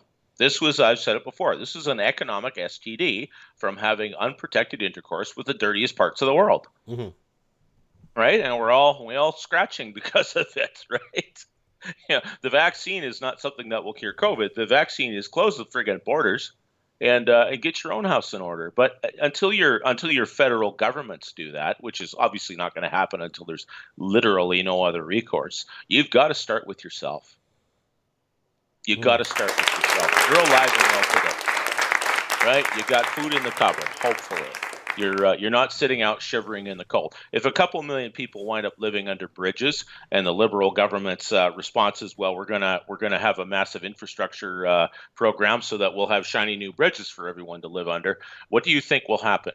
Do you think maybe politics will get a little more radical? Do you think enough people will realize that not only are they not going to be rich and famous and beautiful, but they're probably going to freeze to death in the dark if they don't get rid of these clowns? Yeah, elections do matter sometimes. Even if you had puppet masters, okay, you have pollsters, right? They're gathering consumption data, and they're like, as we've just been talking about, they're tracking your consumption patterns and the rest of it. Why is that? So that they know what to sell you next, right? Or they know what message to try to sell you. Well, most of the major news networks, if they didn't have government support, they wouldn't be there anymore, because nobody's buying this crap. No one's buying it. No, I 100% wholeheartedly agree with you on that whole part. Everything you've said, especially on the part where they don't have the power to do this, they don't have the power to do that, and they don't have the genius or the right state of mind to do certain things. And a lot of like you said, a lot of these people in these positions, they're a bunch of idiots. Yeah, they're idiots. They don't know if they're tricking or treating. They're fools. Let's put it that way. They're fools. Okay. They might be extremely intelligent. They might be incredibly well educated and sophisticated, but they're fools because they have no logos. They have no common sense. They have this desire. Raven just talked about it. It's not about money for these people. It's about control. It's about ruling the world. Right? It's about ultimately turning the world into their own farm. Right? So it can be like that Aztec pyramid. Right? They can sacrifice 250,000 people to their god every day and have unlimited, access to your children and whatever the hell else they want. Right? And if they got to thin out the population to make it happen, well, they talk about it like they're trying to save the planet. The planet's not going anywhere. The planet doesn't even know we're here. It doesn't matter. All the nuclear weapons in the world. I mean, the deepest hole drilled is the Kola super borehole in it's an island called Novaya Zemlya, I believe, or the Kola Peninsula, Russia. Okay, just a brief 1-minute anecdote. Something like 2 miles down, there was bacteria. There were organisms living 2 miles down in the Earth's crust. Right? So even you Darwinian believers, relax. Life on Earth isn't going anywhere. It's just not. And it's not going to kill all the people. It's not going to kill all of anything. It's not happening. We had cold periods. Obviously, we had an ice age at one time, and where I'm sitting right now is probably sitting under a mile of ice. Well, that ice is gone. And the ice will probably continue to retreat for a certain period of time. And then due to a solar cycle, the ice will start to come back. Right? There's a period called the Holocene, which apparently we're moving back into. It depends on who you listen to. You're trying to predict weather 10,000 years into the future. Like, stop it. Knock it off. Stop it. If the Earth starts freezing, guys, well, then I guess we better start burning more coal, not less. No, I think we got to get Al Gore to get his global warming. It's like, well, global cooling, that'd be a hell of a project, wouldn't it? Well, they got to change the name every couple of weeks to fit its agenda, right? So Well, and that's the other thing too. It's to keep you constantly stirred up. H.L. Mencken was a writer in the early 20th century, and he said the public is controlled by a constant series of hobgoblins, and all of them are fictional. Yeah. Well, there's a big ozone hole every year, Raven, because ozone is O3. You need sunlight and oxygen. So there's a place in the world where you have not much sunlight for a while. That whole but this is the thing. I'm not contradicting you. You're right. There is an ozone hole, but it's recurrent too. Because in the late 80s, there was a big hullabaloo, and oh my God, the Earth is going to burn up and all the rest of it, and the Amazon's going to be gone, and of course, but every 2 to 5 years, there's another hobgoblin. That's how they make their money. That's how they get control, and that's ultimately how they want to control the world. They want to create a global emergency, so that they can have global solutions. And as long as the leaders, are prepared to buy into that, it doesn't matter what the people think, because they'll just go ahead and do it. Because what are you going to do about it, pleb? Yeah. Right? Are you, because we live in this enormous country, right? And between Canada and the U.S., we live in this enormous continent. What can one person do in British Columbia for things that are going on in Ottawa? Precisely nothing. You can't do anything about it except express your will through the ballot box or through letters to your MP, which actually do have a certain amount of influence. You don't need millions of dollars to lobby. You actually don't. You need some money to lobby, but you don't need millions. There is a way to do it. They're doing lawsuits on Trudeau, Rousey. Yeah, at some point in time, he has to show up to court. They can't not go to court when they get summoned. The U.S. government this week just launched an antitrust lawsuit against Google. Good, and that's going to cement some Trump votes. You better believe it. I don't buy into the idea that they're all controlled. I don't think so, because remember, you're talking about venal people who are being controlled by blackmail because of things like drugs, prostitution, pedophilia, apparently, and all kinds of other nonsense. Well, are those stable personalities? Do you not think people living like that might be liable to go rogue once in a while, or maybe miss some details? This Hunter Biden laptop thing, I'm inclined to believe was a passive aggressive attempt to get back at his old man. I could. Yeah, you never know. It could be, but the thing is, unfortunately, it backfired on him because we're not allowed to talk about it. Yeah. Well, but if it was Trump's son that had it, this would be front and center. Yeah, so there's definitely an agenda, and that's the reason why I say there's a civil war going on among the elites. Yes, it's happening at that higher level in the mountains, in the cloud on top of Mount Sinai. It's going on right now. We don't really get the whole picture, obviously, and we never know everything until much later. But that's war. During World War II, it was fairly early in the war. The Bletchley Park had actually cracked the German Enigma code. Well, that was the code they used to encrypt radio and telegraph messages to their forces wherever they were, all over Europe and Africa, and obviously the U-boats on the North Atlantic. They cracked the code about halfway through the war. Well, did they announce it in the papers? No. Nowadays, they'd announce it before they even crack it. Well, that's right. Yeah, someone would leak it. Yeah, but during wartime, they would leak it. Nowadays, they would announce that they cracked the code, even though they haven't cracked the code. Yeah, well, that's a bluff too, right? But if they had cracked the code, well, there you go. There's the mother lode. There's your Rosetta Stone. Now you know what your enemy's doing. It doesn't mean that you're going to steer all of your planes and ships around them. You're going to have to let some people die. You're going to have to take some losses, because that's a secret that you have to protect at all costs. I mean, once they had a couple million soldiers in France, it didn't matter anymore, right? There they were on the mainland and heading for Berlin, while the Russians were going from the other way. At that point in time, the Germans probably figured out the Allies had the code, and they also had the purple code that the Japanese were using. Right. But that's the thing. So there's a lot of information that is literally game changing. And we had winning. Didn't we have the ancient Navajo codes? The Navajo code talkers, yeah. That was more of a tactical thing. Okay. On a specific battlefield, they would use them, and probably to contact their, regimental headquarters or wherever MacArthur was on the ships or something like that. But for the most part, yeah, if you're sending large gobs of information, if you had the ability to decrypt it, and this is what I'm getting at. Okay, if there's a war going on in the upper levels, then obviously this side that seems to have sprung up out of nowhere has information that the other side maybe didn't. Yeah. Right. Or they know what's going on with the other side, and the other side is just realizing that they're screwed. Because in the end, all of those apparatuses that have been so compromised, like the courts and the media and the judiciary, well, there's competition to the media now. And you have something called the Streisand effect, where if you ban something and say, don't watch that, you're not allowed to watch it, well, now everybody wants to know what it was. That's how right? that's how Howard YouTube, Stern got famous. Yeah, exactly. YouTube has competitors.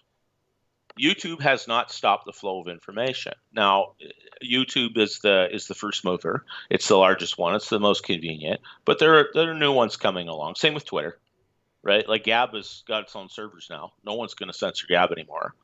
So there's already all kinds of free speech advocates that also maintain a Gab account precisely so that they don't lose the message. The banking, PayPal and Visa and whatever are also in cahoots and have been shutting a lot of people down. And that too, it might get to the point that they say to YouTube or they say to Alphabet, if you don't get rid of these channels, we're gonna start cutting back services to you, because it's not all about money. We know that. We know Hollywood isn't about money. They've been making nothing but turkeys for the last 10 years and losing their ass, and they don't care. They've got an agenda. Well, right. There you go. It's called the Streisand effect, Heart Sweet. It's basically, you could Google it, but basically Streisand said, don't listen to this song or something like that. She tried to get something taken down, and then everyone, once they knew there was something there that Barbara didn't want them to hear, well, then everybody heard it. Right. So basically it's say, yeah, don't watch that. Don't what are you going to believe, us or your lying eyes kind of idea? Right. Yeah. Well, that's stupid. That never works. So, yeah, it's a struggle. It's a constant struggle. There may be someone firmly nestled in command in a castle in Switzerland or Luxembourg somewhere who's orchestrating all of this. But I mean, they've got the intelligence of a demon if they do. It's just something you won't be able to compete with, because this is a level of chaos that I don't think anybody can control. There was a blog I read a number of years ago. It was an older gentleman who worked in IT. He was originally in engineering, and he lives in England. And he works on IT. He works on point of sale payment systems and things like that for restaurants and banks and ATMs and all this stuff, right? And he just does his job and he goes home. And basically, you go into places where they've been running the same software for 20 years, right? The servers it's just a rat's maze of wires. He doesn't touch anything until the tech support in India gives him the okay to unplug something or plug it back in. The whole thing is ready to collapse. They're not going to control you with that. You need a whole new grid, and you need an enormous amount of energy that the world is not producing right now to power it all. It's not that simple. I know you're right. We don't have the satellites in place for it. There's a lot of things we just don't have that they want to conclude or roll in but they were doing some mathematics on. You'll probably see a video on this. Every time we bring up a specific topic, you see a video on another channel with 2 million subscribers. But they were doing some mathematics on how much it would cost to track a person's life if they were going to do a social credit score. It's going to cost on average, in a person's lifetime, on average $1,200 to $5,000 per year to follow someone through their lives. Yeah. In costs. Yeah, it'd be incredibly expensive. This is why totalitarian governments ultimately collapse, like the Soviet Union. Look at the security apparatus they had to maintain pre-internet just to keep an eye on their people and try to suppress any samizdat or any dissent. Think of the price of those gulags. Think of what they had to pay their killers to kill all these people and to threaten them, right? Like, that's part of the reason that Marxism didn't survive, that communism collapsed because it simply couldn't maintain itself. It never did. The only way it would work is if it was global, and even then it wouldn't work because people would be starving, and starving people don't care about bullets. They're not going to camps.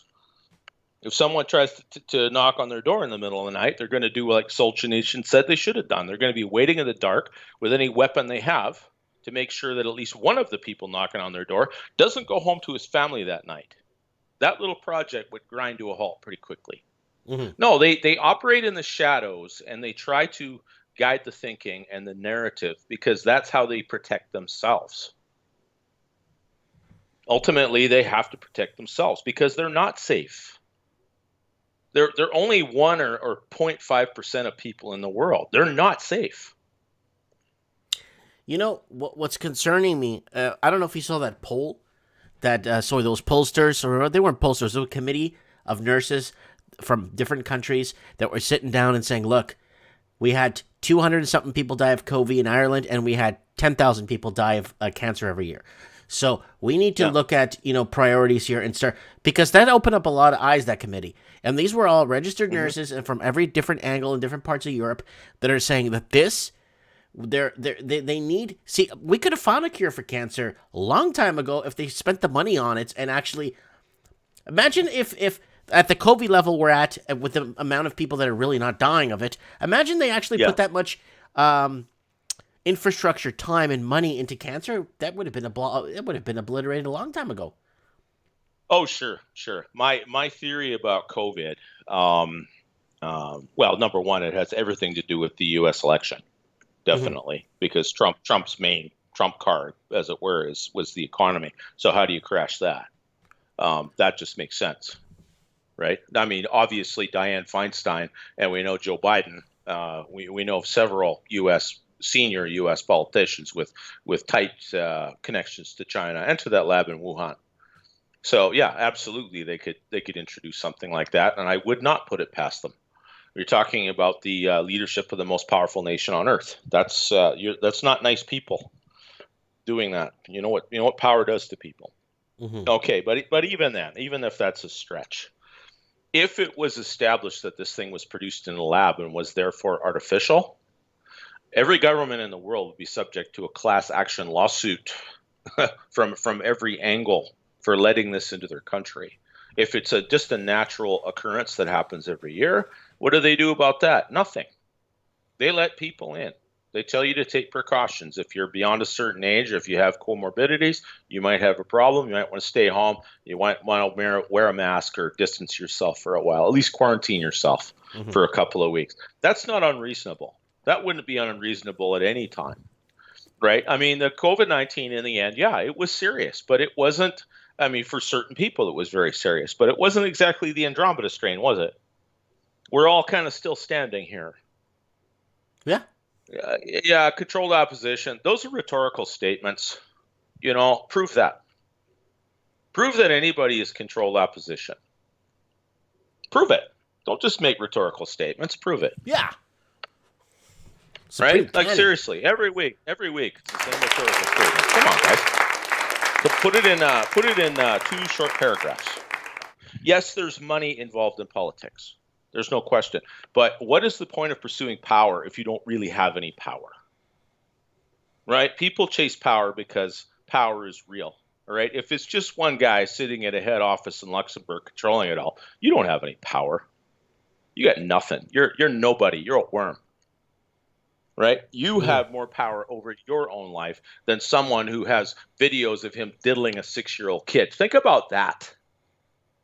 You have freedom that people like that don't have. Mm-hmm.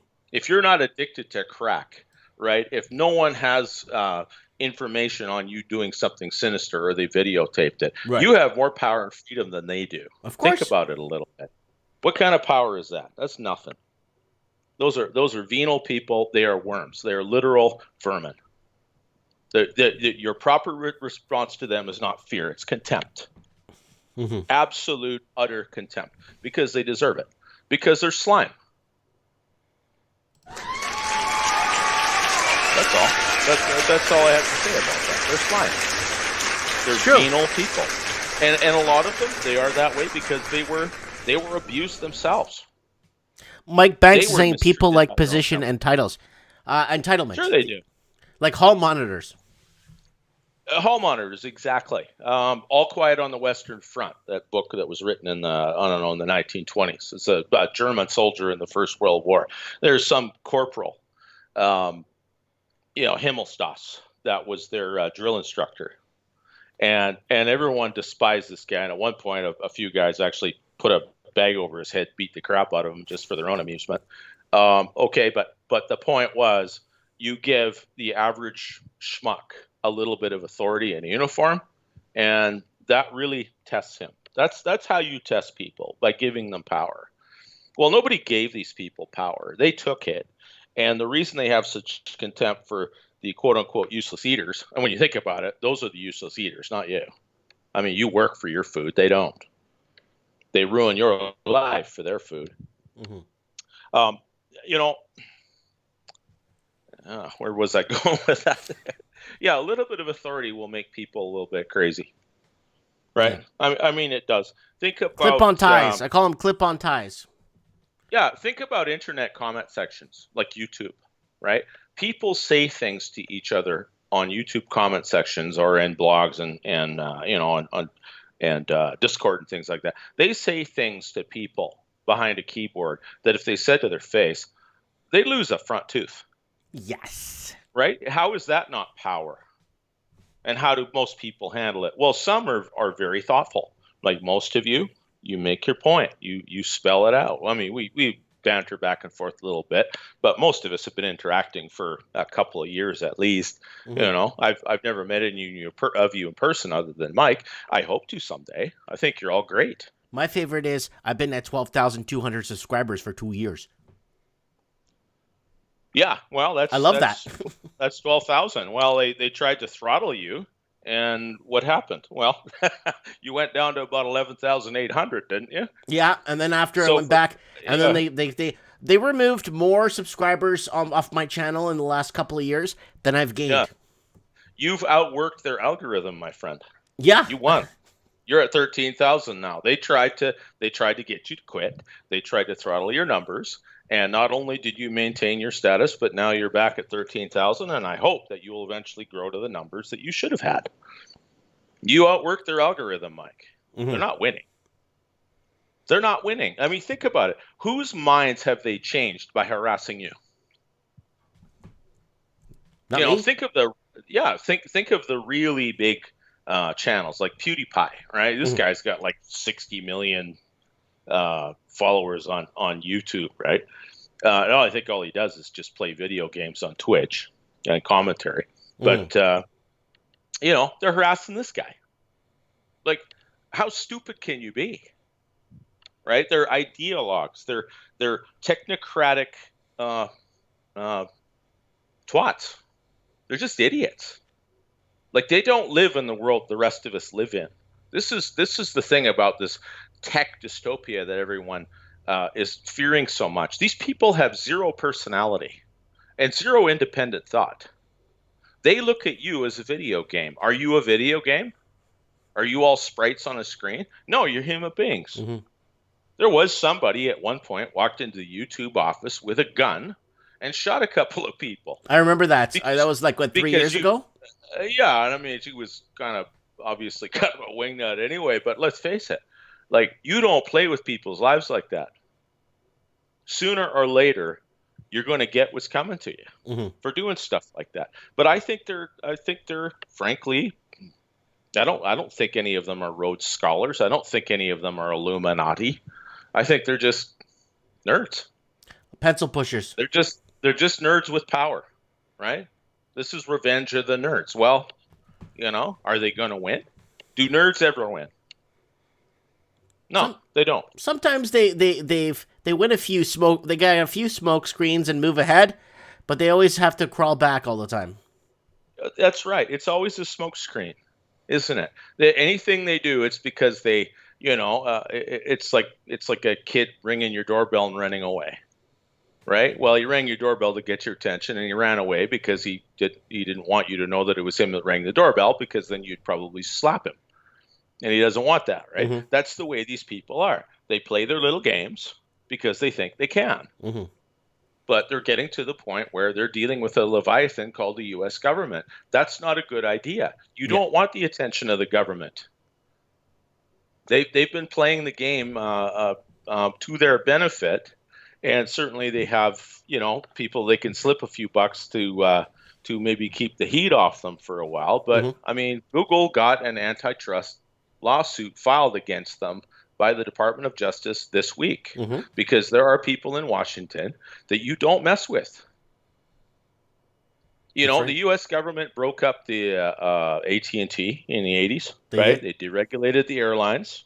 They broke up the banking and the railroad trusts in the early 19th century under Roosevelt. That's correct. You reach a point in time when you have someone like Theodore Roosevelt who comes out and says, "This is what I want to do, and this is why," and it resonated with a huge block of voters that no one was paying any attention to. Does that sound familiar? It does. So what happened? Yeah, did working conditions get better? Did wages go up? Did working hours get regulated? Did anything good come out of any of that, or did really everybody just get pulled over the coals again?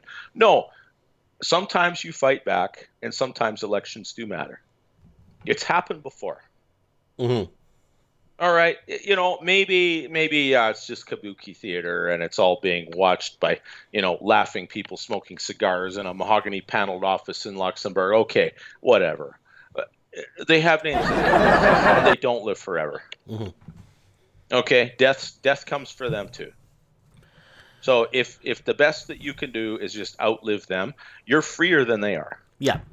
Because if anybody found out about your life, if your life was ever played on a big screen at the end of it, right? It might not pass the Jumbotron test. There might be some things that you'd be a little bit embarrassed about. Mm-hmm. Well, but I don't have anything like you're saying, like that kind of crap. Yeah, that's right. You don't have any of that. Yeah. Just by living a righteous life and a humble life, you're freer than any of these clowns. They are constantly fighting with each other, abusing their own families, involved in all kinds of weird rituals, because in the end, it's the omerta, right? It's the idea that we're all in this together. But that has nothing to do with love. Mm-hmm. Right? It's a family, but it's got nothing to do with love. It's like, okay, well, you're in on this too. And we have the video, we have the movie, or whatever. We have the pictures to prove That's it. what the mob did. The mob had leverage on everybody. They had leverage on everybody, and once you were in, you didn't get out. Mm-hmm. Right? Because you knew too much. So, and that's the thing. You might want to get out of something like that, but then you realize you can't without taking your life in your hands. That's right. Right? Because you didn't realize what you signed up for. Well, it's no different for these people. Mm-hmm. It's no different for these people. Their lives are in peril all the time. They're not someone to envy. And sometimes, it's hard to stay out of the way. They get a war going or an insurrection or something, damn. Yeah. But people kind of lost their taste for that after about 1945. And that's probably when they were at the peak of their power. Mm-hmm. Like I said before, if they really had this control over all the rulers of the world, all they had to do was pick up the phone and tell Stalin to warm up his plane because he's going to play golf with Mr. Schicklgruber in Argentina as soon as his army attacks the Americans at Checkpoint Charlie and start World War III. And then America would proceed to eat the Soviet Union's lunch, and there you go. The whole world would be American. Wouldn't that be great? Mm-hmm. Mm-hmm. I hear you. Babylon the Great over the whole world. Well, somehow they had to listen to public opinion, and they knew they'd never be able to sell that. No. They have to sell this stuff to you folks. That's the point. I'll sum it up with this, Mike, because it's after 11 now. They have to sell this stuff to you. They're not going to force you to do anything. Not really. They can't force you to do that much. They got to sell it to you. Why do you take so many taxes? Well, do you like paved roads and health care?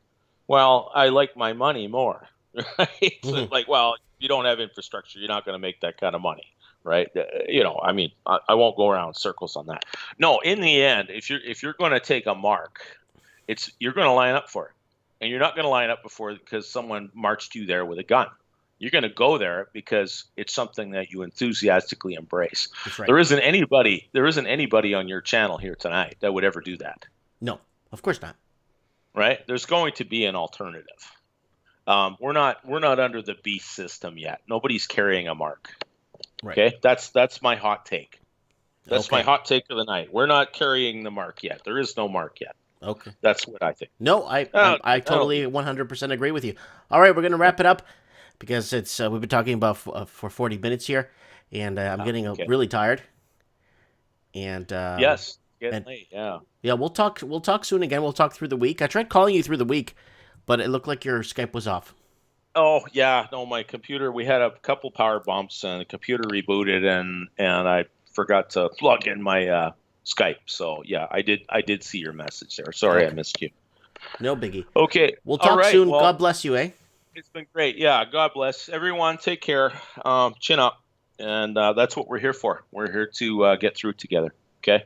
Mm-hmm. Care for you all. God bless and have a safe week. You too. God bless. Okay. Yeah. Bye bye. That is Supreme Cannon, people. All right, guys, I'm going to be wrapping it up. No more Mike in the Night song. Don't want to get in trouble. So here it is, guys. Don't forget to subscribe to the channel. Please set your reminders. I need you guys to set your reminders. Oops, I just set my reminder even though. Guys, all the Mike in the Night shows are here. I'm going to give you a link to all the shows, okay? There's a link. You can watch all the Mike in the Night. Supreme Cannon's on half of these if you want to hear more of him. The Raven's on these. We got lots of people on these shows. So if you guys want to go backtrack some of the stuff we talked about, you're more than welcome. Trends in the housing market this Wednesday. Halloween special, guys. I'm going to give you the link. I want 10 to 15 minute stories from everybody. I want true stories on Halloween night next week. It's going to be on Halloween. It won't be Halloween in Australia, but you guys get the gist, catch my drift. Guys, don't forget to buy the all over Mike in the Night shirt right here. Raven mug, new dirt bike t-shirt here, all kinds of cool stuff. We even have a Supreme Cannon mug. We got all kinds of stuff here if you guys want to pick up, and even a Lord Humongous mug. Guys, don't forget to follow me on Facebook. I want to be the only guy on Facebook who is not credible to have 120,000 Facebook followers. That would be awesome. Guys, don't forget to send me show tips here on Instagram. I get Instagram messages easier than I do Facebook. If you want to send me messages there, go ahead. And don't forget to check out Wild Game Sports if you get a chance. Here it is here, wildgamesports.com. Anyways, guys, that's it for Mike in the Night. Guys, please take care, and if you can't take care, please stay safe. Thanks for watching, and we got a hell of a show next week for you. Thanks for joining us, and thanks for giving us your opinions and thoughts. God bless, and thank you very much.